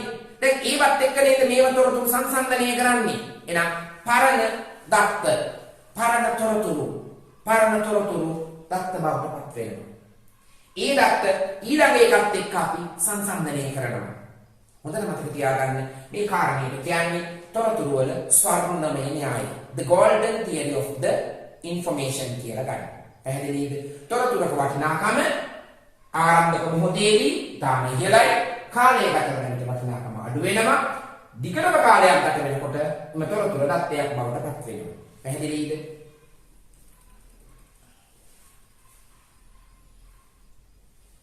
ඊළඟට දැනගන්න තොරතුරක ප්‍රධාන ගති ලක්ෂණයක් තමයි අදාළත්වයේ මත වටිනාකම වැඩි. අදාළත්වයේ මත වටිනාකම වැඩි. හරිද? දැන් මම පුංචි කාරණාවක් කියන්නම්.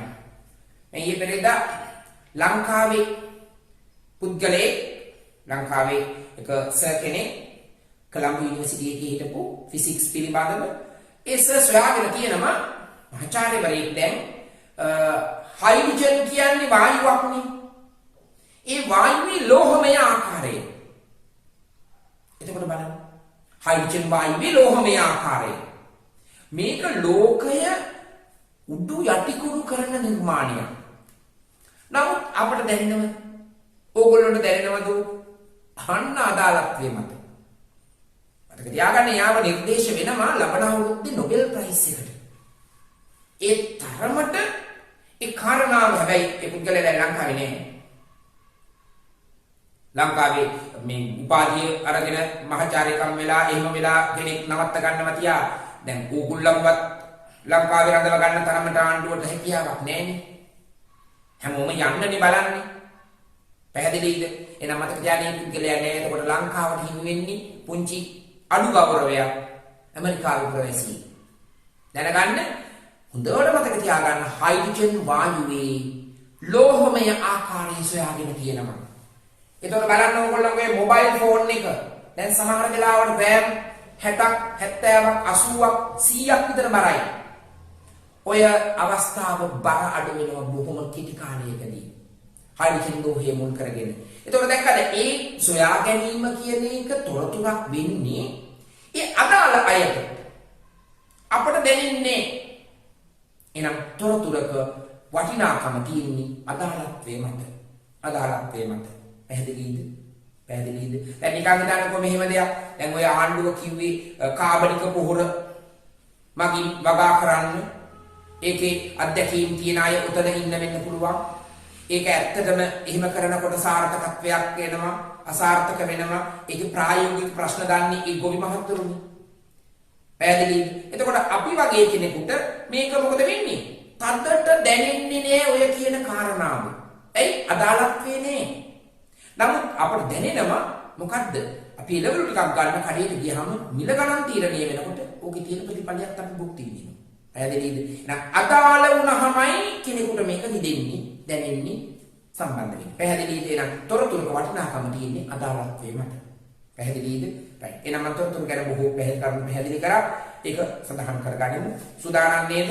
අපි ඊළඟ ප්‍රශ්නෙත් එක්ක ඊළඟට සම්බන්ධ වෙමු. පැහැදිලිද? right.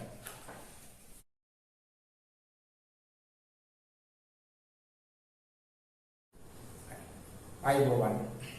පුතේ අපි අද ඔයගොල්ලෝ එක්ක මේ වීඩියෝ එකේ මොන ගහන්නේ ඔයගොල්ලන්ට අදාළ ලොජික් ගේට් සම්බන්ධව විශේෂ අධ්‍යයනයක් කරන්න විශේෂ ඒ පාඩම් එකකය ආවරණය කරන්න. මේ ලොජික් ගේට්ස් කියලා කිව්වහම ඒ පාඩමට ඇතුළත් වෙන්නේ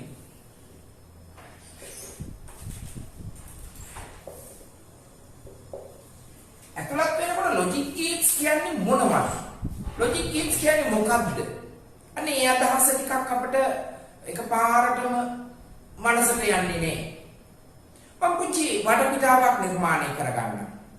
දැන් මෙහෙම හිතන්න. අපි දන්නවා සංයෝග ಜಾති තියෙනවා. ඒ සංයෝග හැදිලා තියෙන්නේ පරමාණු වලින්. මේ රසායන විද්‍යා පාඩමක් නෙමෙයිනේ. දලා අදහසක් ගොඩනගා ගන්න. සංයෝග හැදිලා තියෙන්නේ පරමාණු වලින්. එහෙනම් සංයෝග වල තැනුම් ඒකකය පරමාණු. දලා වශයෙන් හිතමු. ජීවීන්. හරිද? අපි දන්නවා හැදිලා තියෙන්නේ සෛල වලින්.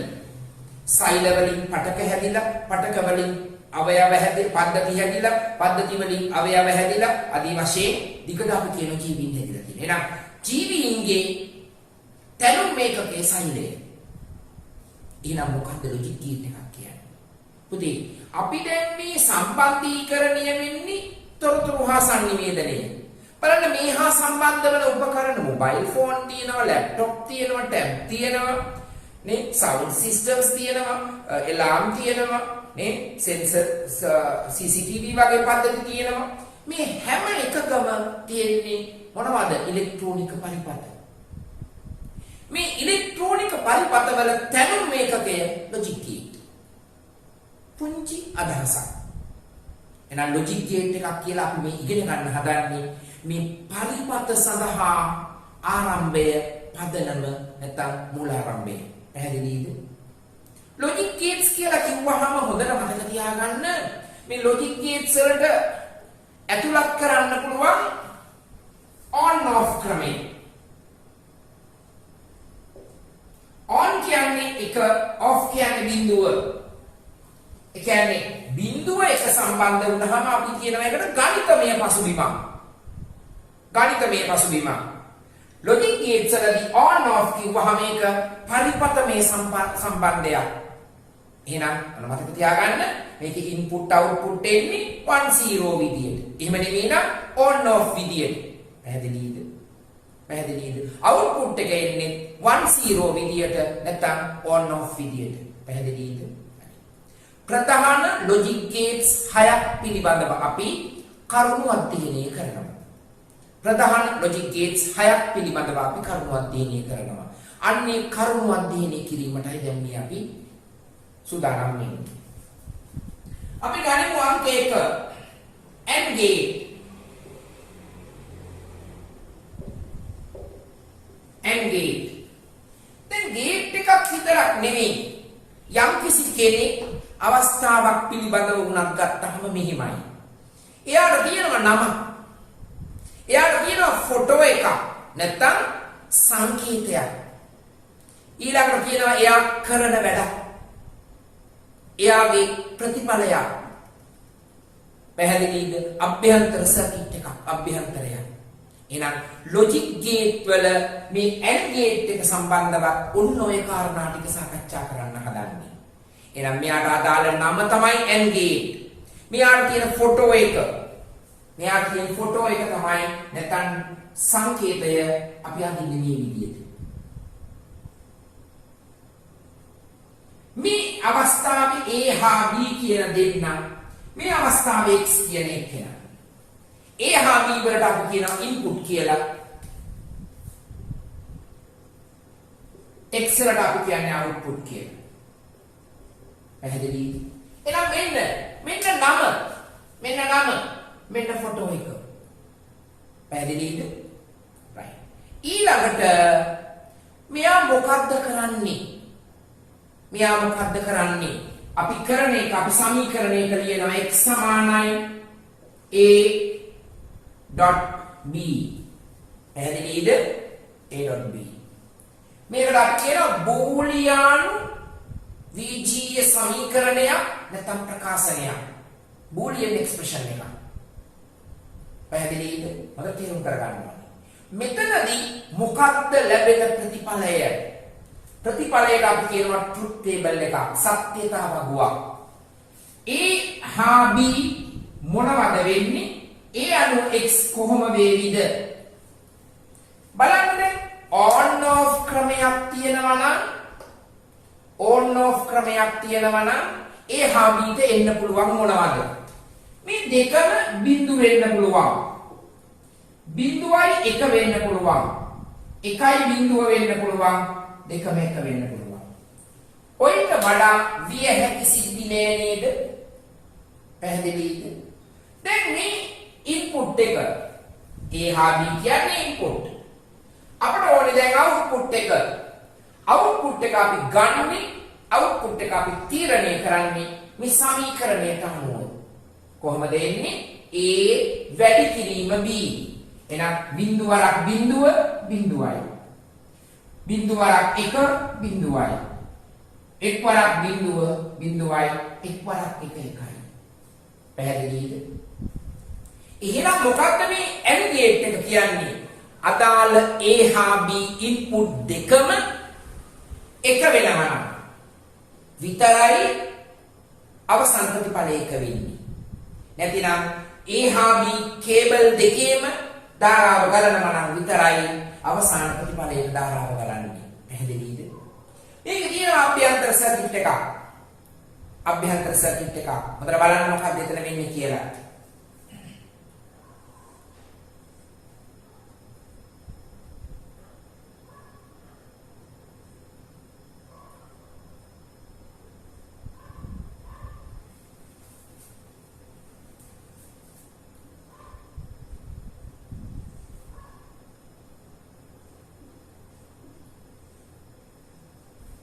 මේක සර්කිට් එකක් දාලා වශයෙන් මේ කියන්නේ AB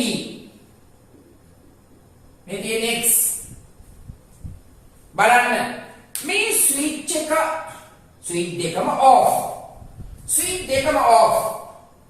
X කියන්නේ බිඳුවයි බල්බ් එක පත්තු වෙන්නේ මේක off D on කරනවා මෙතන D කියන ස්විච් එක විතරක් on කරනවා කරන්ට් එක පාස් වෙනවද?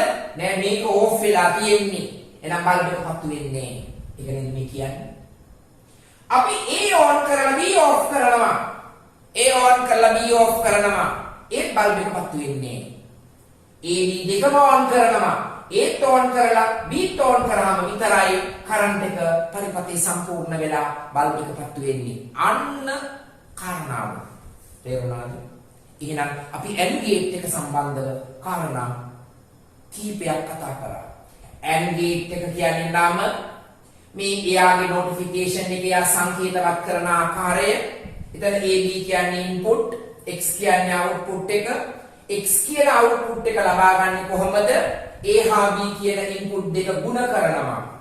අපි ඒක සංකේතවත් කරන්නේ ඩොට් එකෙන්. මේ අවස්ථාවේ ප්‍රතිඵල සටහන අපි කියන සත්‍යතා වගුව truth table එක මේ කියන්නේ internal circuit එක. පැහැදිලිද? එහෙනම් මේ අවස්ථාවට මම note එකක් වෙනම දෙන්නේ මේ සිද්ධිය ඔයගොල්ලෝ note down කරගන්න ඕනේ.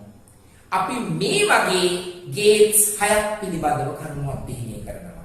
එතකොට ඔයගොල්ලෝ AND gate එකක් කියලා කිව්වහම වචනේ ඇහෙනකොට මේ පින්තූරය මනසට එන්න ඕනේ. මේ සටහන නම එනකොට ක්‍රියාව කරන දේ සමීකරණය මනසට එන්න ඕනේ. පැහැදිලිද? අපි ඊළඟ අංකයට මාරු වෙන්න හදන්නේ. මම බෝඩ් එක මකනවා. ඔයගොල්ලෝ මේක වීඩියෝ එකක් නිසා නවත්තලා නෝට් ඩවුන් කරගෙනයි දිගට අහන්නේ. හරි නේද? right. අංක 2. දෙවෙනි අංකයට අපි ගන්නේ OR ගේට් එක.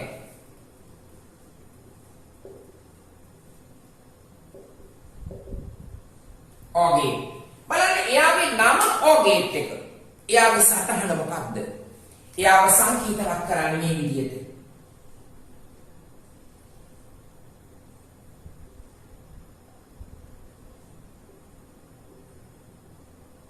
A හා B මේ තියෙන්නේ X මේ තියෙන්නේ ඉන්පුට් මේ තියෙන්නේ අවුට්පුට් X සමානයි A ධන B අන්න කරන දේ X කියන අවුට්පුට් එක ලබා ගන්න අපි A හා B ඉන්පුට් දෙක එකතු කරනවා පැහැදිලිද? එහෙනම් OR ගේට් එක කියලා කිව්වහම අපි ඒක අවබෝධ කරගන්න ඕනේ. මේ සටහන මතකයට එන්න ඕනේ. මේ ක්‍රියාව මතකයට එන්න ඕනේ. මේවා ගැන අවබෝධයක් තියෙන්න ඕනේ. බලමු අපි සත්‍යතා වගුව මොනවද ප්‍රතිඵල සටහන බලන්න A B කියන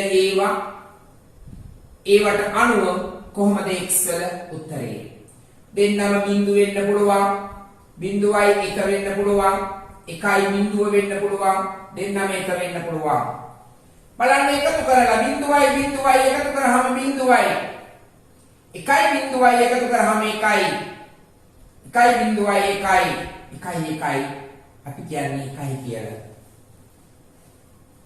අපි සාමාන්‍ය ගණිත පසුබිමේදී 1යි 1යි 2යි කියලා ගන්නවා නමුත් මෙම ගණිතමය පසුබිම යටතේ හොඳට මතක තියාගන්න 1යි 1යිද වෙන අර්ථයක් නැහැ ප්‍රතිඵලයක් 1 ඇයි අපි එහෙම කියන්නේ මේ 1 කියන්නේ මොකද්ද ධාරාව ගලනවා බිංදුව කියන්නේ මොකද්ද ධාරාව පරිපතය හරහා ගලන්නේ නැහැ ඉතින් ධාරාවක් ගලනවා කියන එක ධාරාවක් තවත් අවස්ථාවක ගලනවා කියන එක අපිට වෙන විශේෂණ පද ගන්න බෑ ඒ නිසා ධාරාවක් ගලනවා කියලා විතරයි කියන්න පුළුවන් ඒ නිසා 1යි 1යි එකතු කරාම 1 කියලාම තමයි අපි ගන්න ඉදිරිපත් කරන්නේ පැහැදිලිද මේකට අදාළ ඉන්ටර්නල් සර්කිට් එක බලන්න බලන්න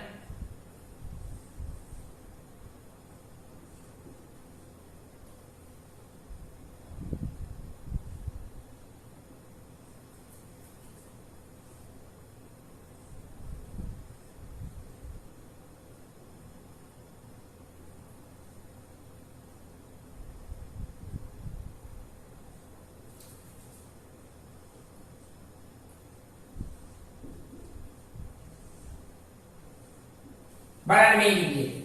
මේ තියෙන්නේ A, මේ තියෙන්නේ B, මේ තියෙන්නේ X. දැන් බලන්න. A වල ස්විච් එක off කරන්ට් එක පාස් වෙන්නේ. B ස්විච් එක off කරන්ට් එක පාස් වෙන්නේ. ඒක නේද මේ පළවෙනි ඔප්ෂන් එක. බල්බ් එක පත්තු වෙන්නේ. පරිපත් සම්පූර්ණතාවයක් නැහැ. බල්බ් එක පත්තු වෙන්නේ ප්‍රතිඵලය off. අපි ගමු A on off. A switch එක off B switch එක on කරනවා බලන්න මේ පරිපතේ මේ සම්බන්ධතාවය B වලින් මෙහෙම සම්බන්ධ වෙලා ධාරාව ගලනවා පැහැදිලිද ඒ කියන්නේ B විතරක් on කරලා තිබීම බල්බ් එක පත්තු වෙන්න සාධකයක් වෙනවා පැහැදිලිද අපි ගන්නමු B off කරලා A on කරමු එතකොටත් මොකද වෙන්නේ මේ පරිපතේ මේ විදිහෙන් සම්පූර්ණ වෙලා ධාරාව ගලලා බල්බ් එක පත්තු වෙනවා අන්න කාරණාව අපි AB දෙකම ඕන් කරලා බලමු දෙකම ඕන් කරාම මොකද වෙන්නේ මේ එන ධාරාව දෙකට බෙදලා යනවා ඊළඟට එකට සම්බන්ධ වෙලා බල්බ් එක පත්තු වෙනවා එහෙනම් ඒක තමයි මේ ප්‍රකාශ කරන්නේ පැහැදිලිද එහෙනම් O ගේට් එක පැහැදිලිද O ගේට් එක පැහැදිලිද O ගේට් එක නම වශයෙන් මේ සංකේතමය වශයෙන් මේ A ස්ථානය තුල තියෙනවා AB ඉන්පුට් වශයෙන්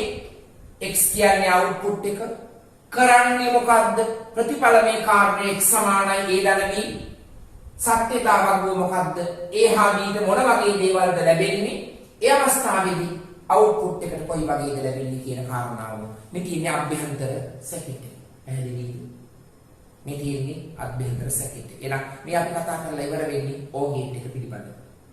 අපිට තව තියෙනවා ගේට් හතරක්. අපි තියරි හතරම ඉස්සෙල්ලා ඉවර කරගෙන ඉන්නේ. පැහැදිලිද? තුන්වෙනි අංකය. තුන්වෙනි අංකයේදී අපි ගන්නේ not gate එක.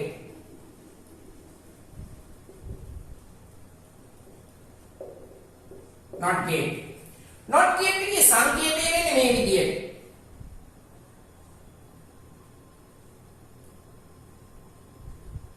A X make a input make output දැනගන්න X සමානයි A dash එහෙම නෙවෙයි නම් X සමානයි A bar ඔය අවස්ථා දෙකම අපි එක ලෙස ප්‍රකාශ කරනවා දෙකම හරි එහෙනම් A කියන්නේ මොකක්ද බිංදුවයි එකයි විතරයි x කියන්නේ කවුද දැනගන්න x කියන්නේ නැතාර්ථය දැන් සමහර දරුවෙකුට වුණත් යමක් කිව්වහම එයා හරි කැමතිනේ නැතාර්ථේ වැඩ කරන්න. අම්මා කිව්වොත් පාඩම් කරන්න කියලා දරුවා නිදි. අම්මා කිව්වොත් පුතේ නිදා ගන්න කියලා කොල්ලට නිින්ද යන්නේ. එහෙනම් මතක තියාගන්න නැතාර්ථය කියන එකට විරුද්ධ කාරණාව.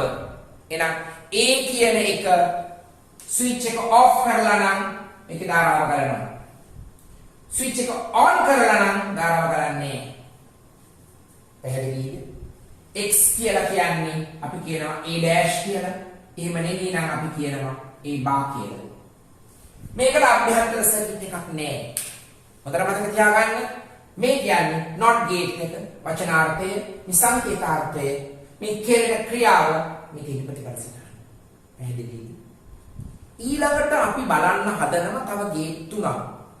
මේ ගේට් තුනෙන් ගේට් දෙකක් කියන්නේ අපි දැන් කතා කරපු අවස්ථාවන්මයි. ඒ කතා කරපු අවස්ථාවන්ම අපි දෙකක් එකට ජොයින් කරලා දෙකක් ගේට්ස් දෙකක් අපි එකට සම්බන්ධ කරලා තනි ගේට් එකක් හදනවා. හතරවෙනි අංකය බලන්න. හතරවෙනි අංකයට අපි කියන්නේ NAND gate.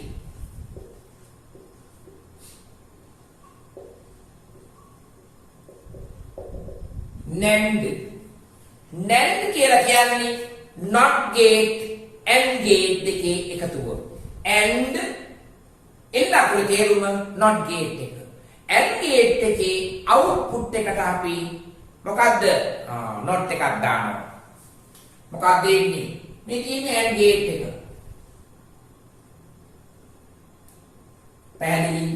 මෙතනදී අපි මෙයාට දානවා not gate එක.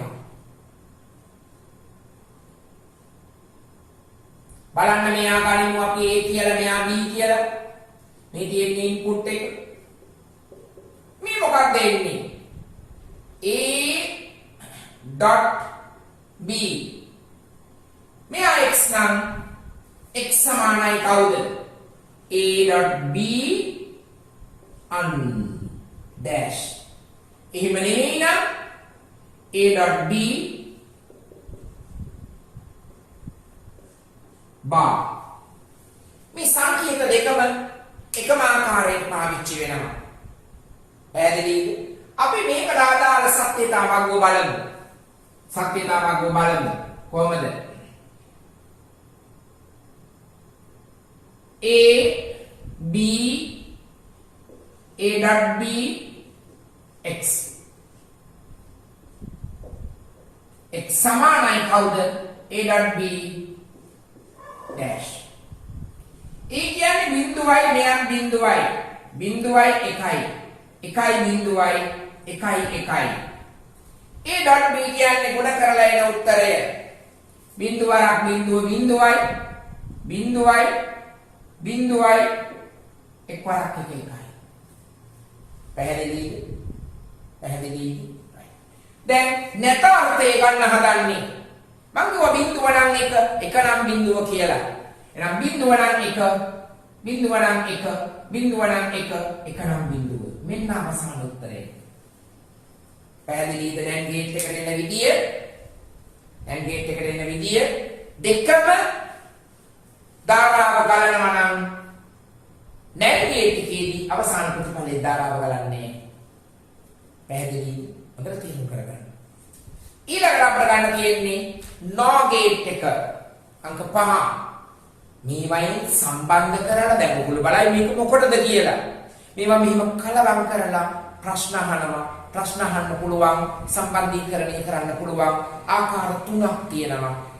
ඒ තුනම අපි එක වර්ගයකට ප්‍රශ්න 3ක් 4ක් වෙන්න සම්පූර්ණයෙන් ඩිස්කස් කරනවා. ඒ ඩිස්කස් කිරීම තමයි මේ දේශනමාලාවේ අරමුණ සහ කරන ක්‍රමය. පැහැදිලිද? රයිට්. අපි 4 වෙනි අංකේ 5 වෙනි අංකේ ගනිමු.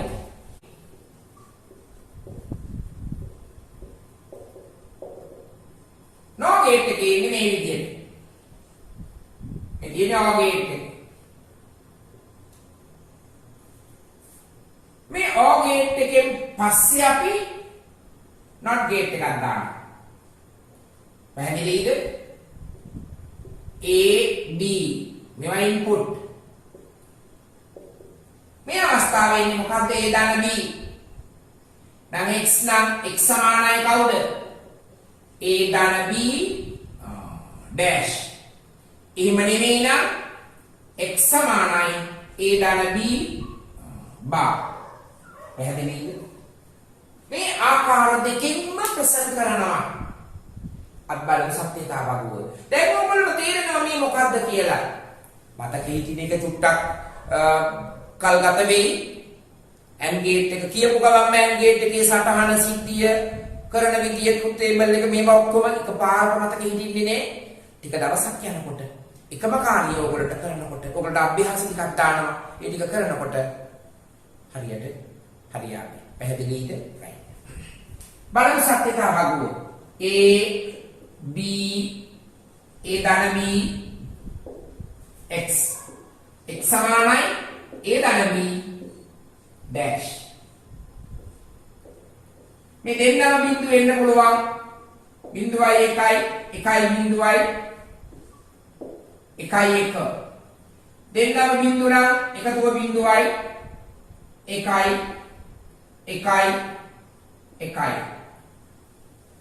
නැතාර්ථේ නම් බිඳුව නම් 1යි අනිත් ඔක්කොම බිඳුව.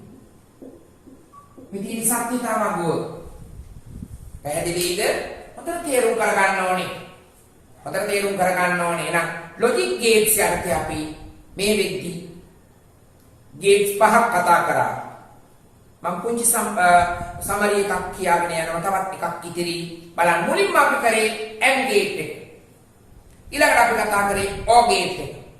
ඊළඟට අපි කතා කරේ NOT ගේට් එක. ඊට අමතරව AND ගේට් එකයි NOT ගේට් එකයි ජොයින් කරලා අපි NAND ගේට් එක කතා කරා. OR ගේට් එකයි NOT ගේට් එකයි කනෙක්ට් කරලා තමයි මේ NOR ගේට් එක කියන එක අපි සාකච්ඡා කළේ. අපි අපේ සිද්ධාන්තවල අවසාන ගේට් එකට එළඹිලා තියෙනවා. හරිද? අපි ඒක බලමු. ඒකට කියන්නේ XOR ගේට් එක. අංක 6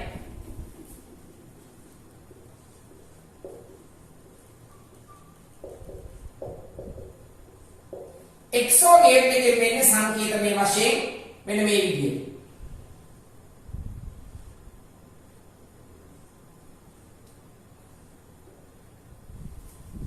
XOR ගේට් එකේදී හොඳට මතක තියාගන්න මේ දෙන්න එදී. ඒගොල්ලෝ කවුද? ඒගොල්ලෝ ඉන්පුට්. මෙයා කවුද? මෙයා අවුට්පුට්. පැහැදිලිද? මෙතන අදාළ ප්‍රතිඵලය කියනකොට හොඳට මතක තියාගන්න අදාළ ප්‍රතිඵලය කියනකොට ඒක අපි සංකේතවත් කරන්න ඕනේ. කරන කාර්යය x සමානයි A ධන B. අපි නෝට් කරන්නේ ඔය විදිහට. A ධන B. මේ රවුමක් ගහලා ප්‍රසන්න කරන එකේ අර්ථයක් තියෙනවා. මොකද්ද මේ? සත්‍යතාවක් බලමු. x A ධන B ඔය විදිහට. දෙකම බිඳු බිඳුවයි 1යි 1යි බිඳුවයි 1යි 1. පැහැදිලිද? පැහැදිලිද? right. දැනගන්න මෙතන තියෙන સિદ્ધාන්තය මෙතන තියෙන ප්‍රධානම කාරණේ තමයි දෙකේම සමාන ඉන්පුට් තියෙනවා නම් ප්‍රතිඵලය බිඳුවයි. දෙකේම සමාන ඉන්පුට් තියෙනවා නම් ප්‍රතිඵලය බිඳුවයි. පැහැදිලිද? එහෙනම් බිඳුවයි බිඳුවයි නම් ප්‍රතිඵලය බිඳුවයි 1යි 1යි නම් ප්‍රතිඵලය බිඳුවයි. දෙන්න විරුද්ධ නම් ප්‍රතිඵලය 1යි. පැහැදිලි කියන විදිහ මේ ට්‍රුත් ටේබල් මතක තියාගන්න ඕනේ. මේ ට්‍රුත් ටේබල් මතක තියාගන්න ඕනේ. පුතේ හැමෝම අවබෝධ කරගන්න. මෙතන අපි ඔයගොල්ලෝගේ උපාධිය සම්බන්ධව, ඒ කියන්නේ කාරණා සම්බන්ධවයි කතා කරන්නේ. එතකොට අධ්‍යයන පරාසයක් මේ කතා කරන්නේ. මේකෙන් ගොඩක් වැදගත් වෙනවා සිද්ධාන්ත මේ 6 යටතේ මොන වගේ ප්‍රශ්නයක් ඕගොල්ලෝගෙන් අහවිද කියන එක. මේ හා සම්බන්ධව අහන්න පුළුවන් ප්‍රශ්න ආකාර තුනක් තියෙනවා. ප්‍රශ්න ආකාර තුනක් තියෙනවා. ඒ ප්‍රශ්න ආකාර තුනෙන් අපි හරිද වෙන වෙනම මම අභ්‍යාස වශයෙන් ඕගොල්ලන්ට කරගන්න දානවා. මම දෙකක් හෝ තුනක් එක වර්ගයකින් දීර්ඝව සවිස්තරව සාකච්ඡා කරනවා. ඊට පස්සේ ඔයගොල්ලන්ට ඉතිරි ටික අභ්‍යාස වශයෙන් කරන්න දාන යොදනවා. ඒවැ අඩුපාඩුවක් තිබ්බොත් ඔයගොල්ලෝ අහගන්න ඕනේ. ඔයගොල්ලෝගේ අදාළ ඒ විභාග කරනකොට අදාළ මා මුණ ගැහෙන්න පුළුවන්. ඒ වෙද්දී ඔයගොල්ලන්ට අහලා දැනගැනීමේ අවස්ථාව මෙතනදී තියෙනවා. හරි නේද? right. එහෙනම් මේ අපි ඊළඟ ප්‍රශ්න වලටයි සූදානම් වෙන්න හදන්නේ. හරි නේද? right. මේ ප්‍රධාන ප්‍රශ්න වර්ග තුනේ පළවෙනි වර්ගයේ තමයි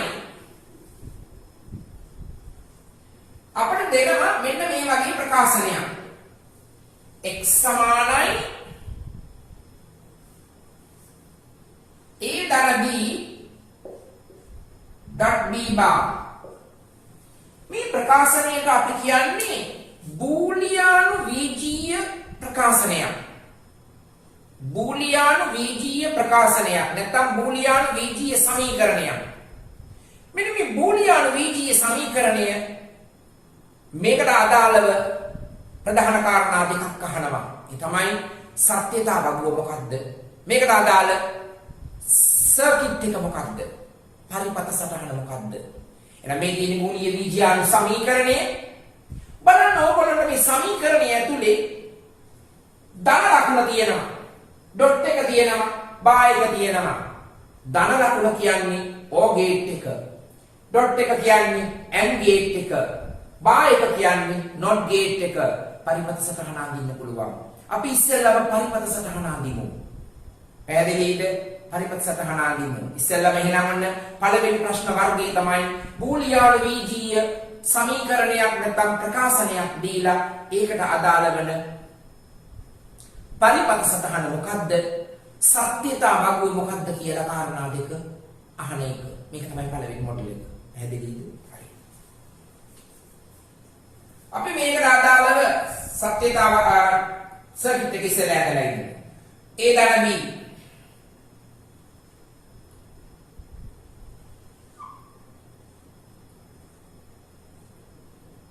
බලන්න මේ අවස්ථාව A කියලා ගත්තොත් මේ අවස්ථාව B කියලා ගත්තොත් මෙතන උත්තරේ ඉන්නේ A ධන B නේ. දැන් මෙතන තියෙන බව B බාර එක. එහෙනම් අපි B එකක් කනෙක්ට් කරගන්න ඕනේ තව. එයාට දාමු not gate එක. දැන් මෙයා B බා. බලන්න A ධන B සහ B බා කියන එක කනෙක්ට් වෙලා තියෙන ඩොට් එකේ. ඒ කියන්නේ ඒ දෙන්නා ටිකක් මෙහෙම ලං කරගෙන කනෙක්ට් කරන්න ඕනේ. x මේ කියන්නේ මේකට අදාළ සත්‍යතා වගුව පේනවද?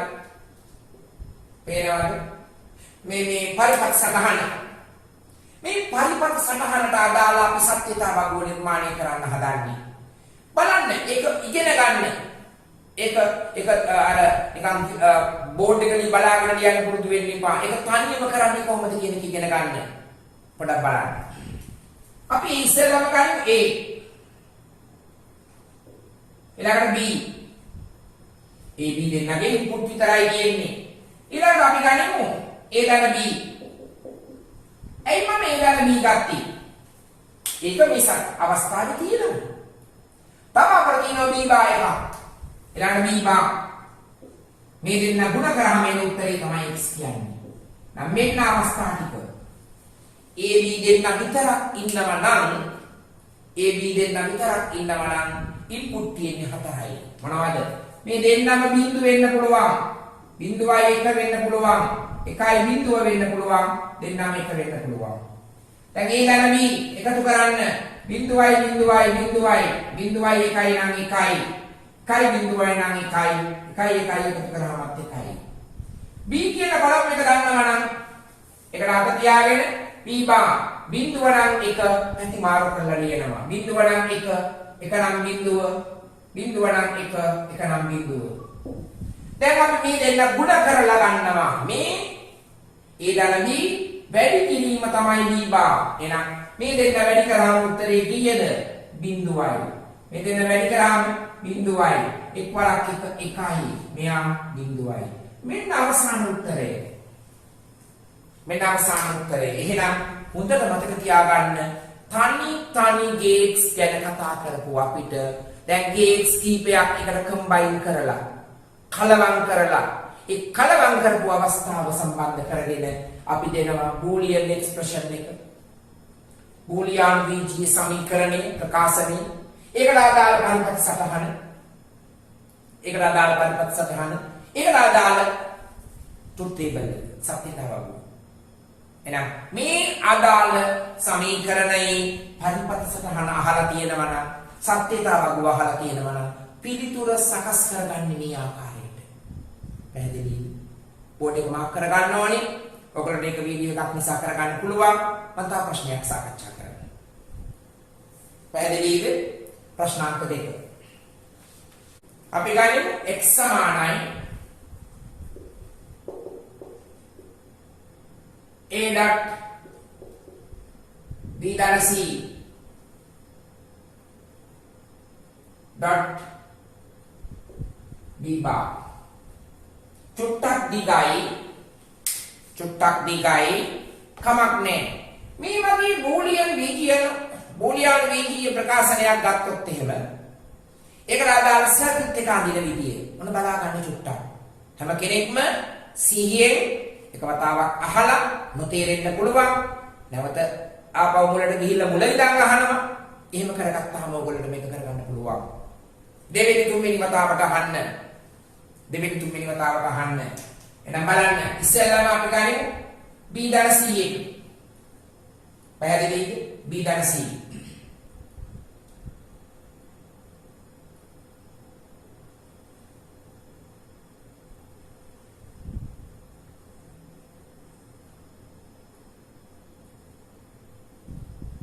මම ගන්න b එක දානවා මෙතනින්. මෙහෙම දානවා c එක. මම ඒකට හේතුව කියන්නම්. මේකේ ඉන්නේ b ගන්න c.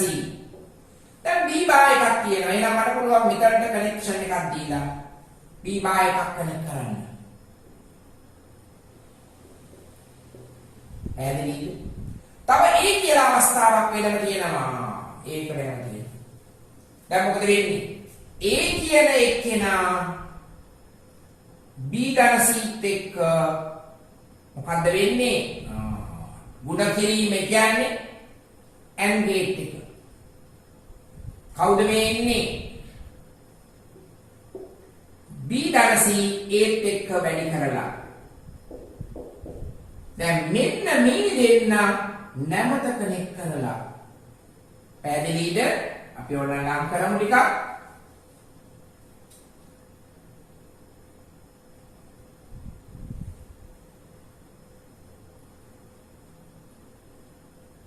මෙයාව නැවත ගුණ කරන්න තියෙනවා.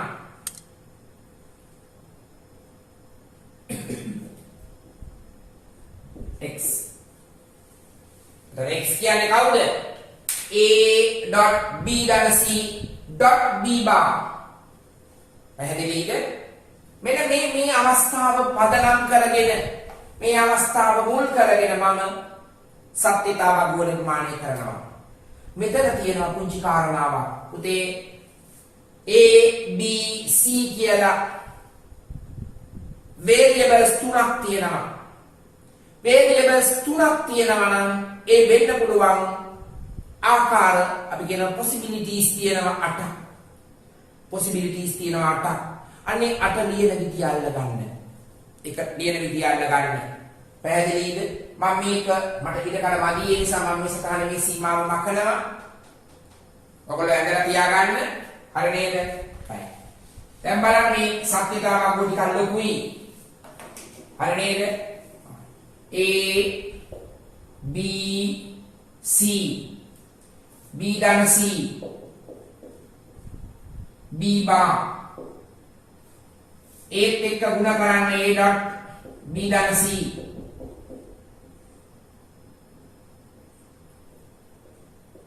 මේ තුනම ගුණ කරාම එනවා x. පැහැදිලි දෙන විදිය හොඳට බලන්න. බලන්න මෙතනදී බිංදුවයි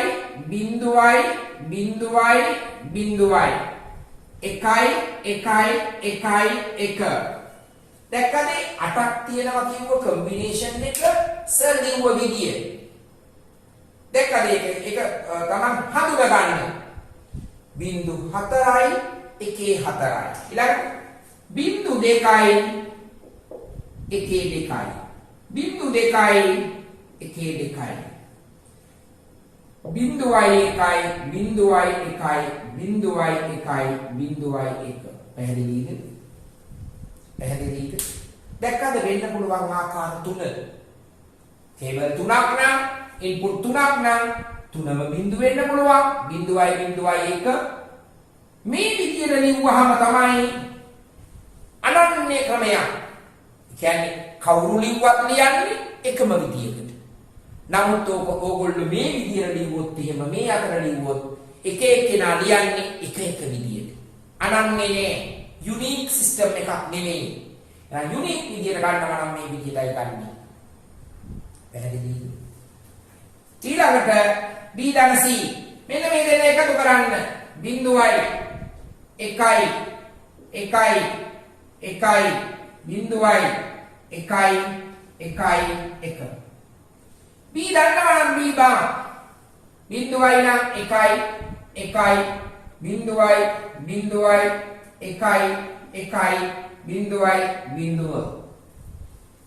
ඒත් එක්ක වැඩි කරන්න බලන්න.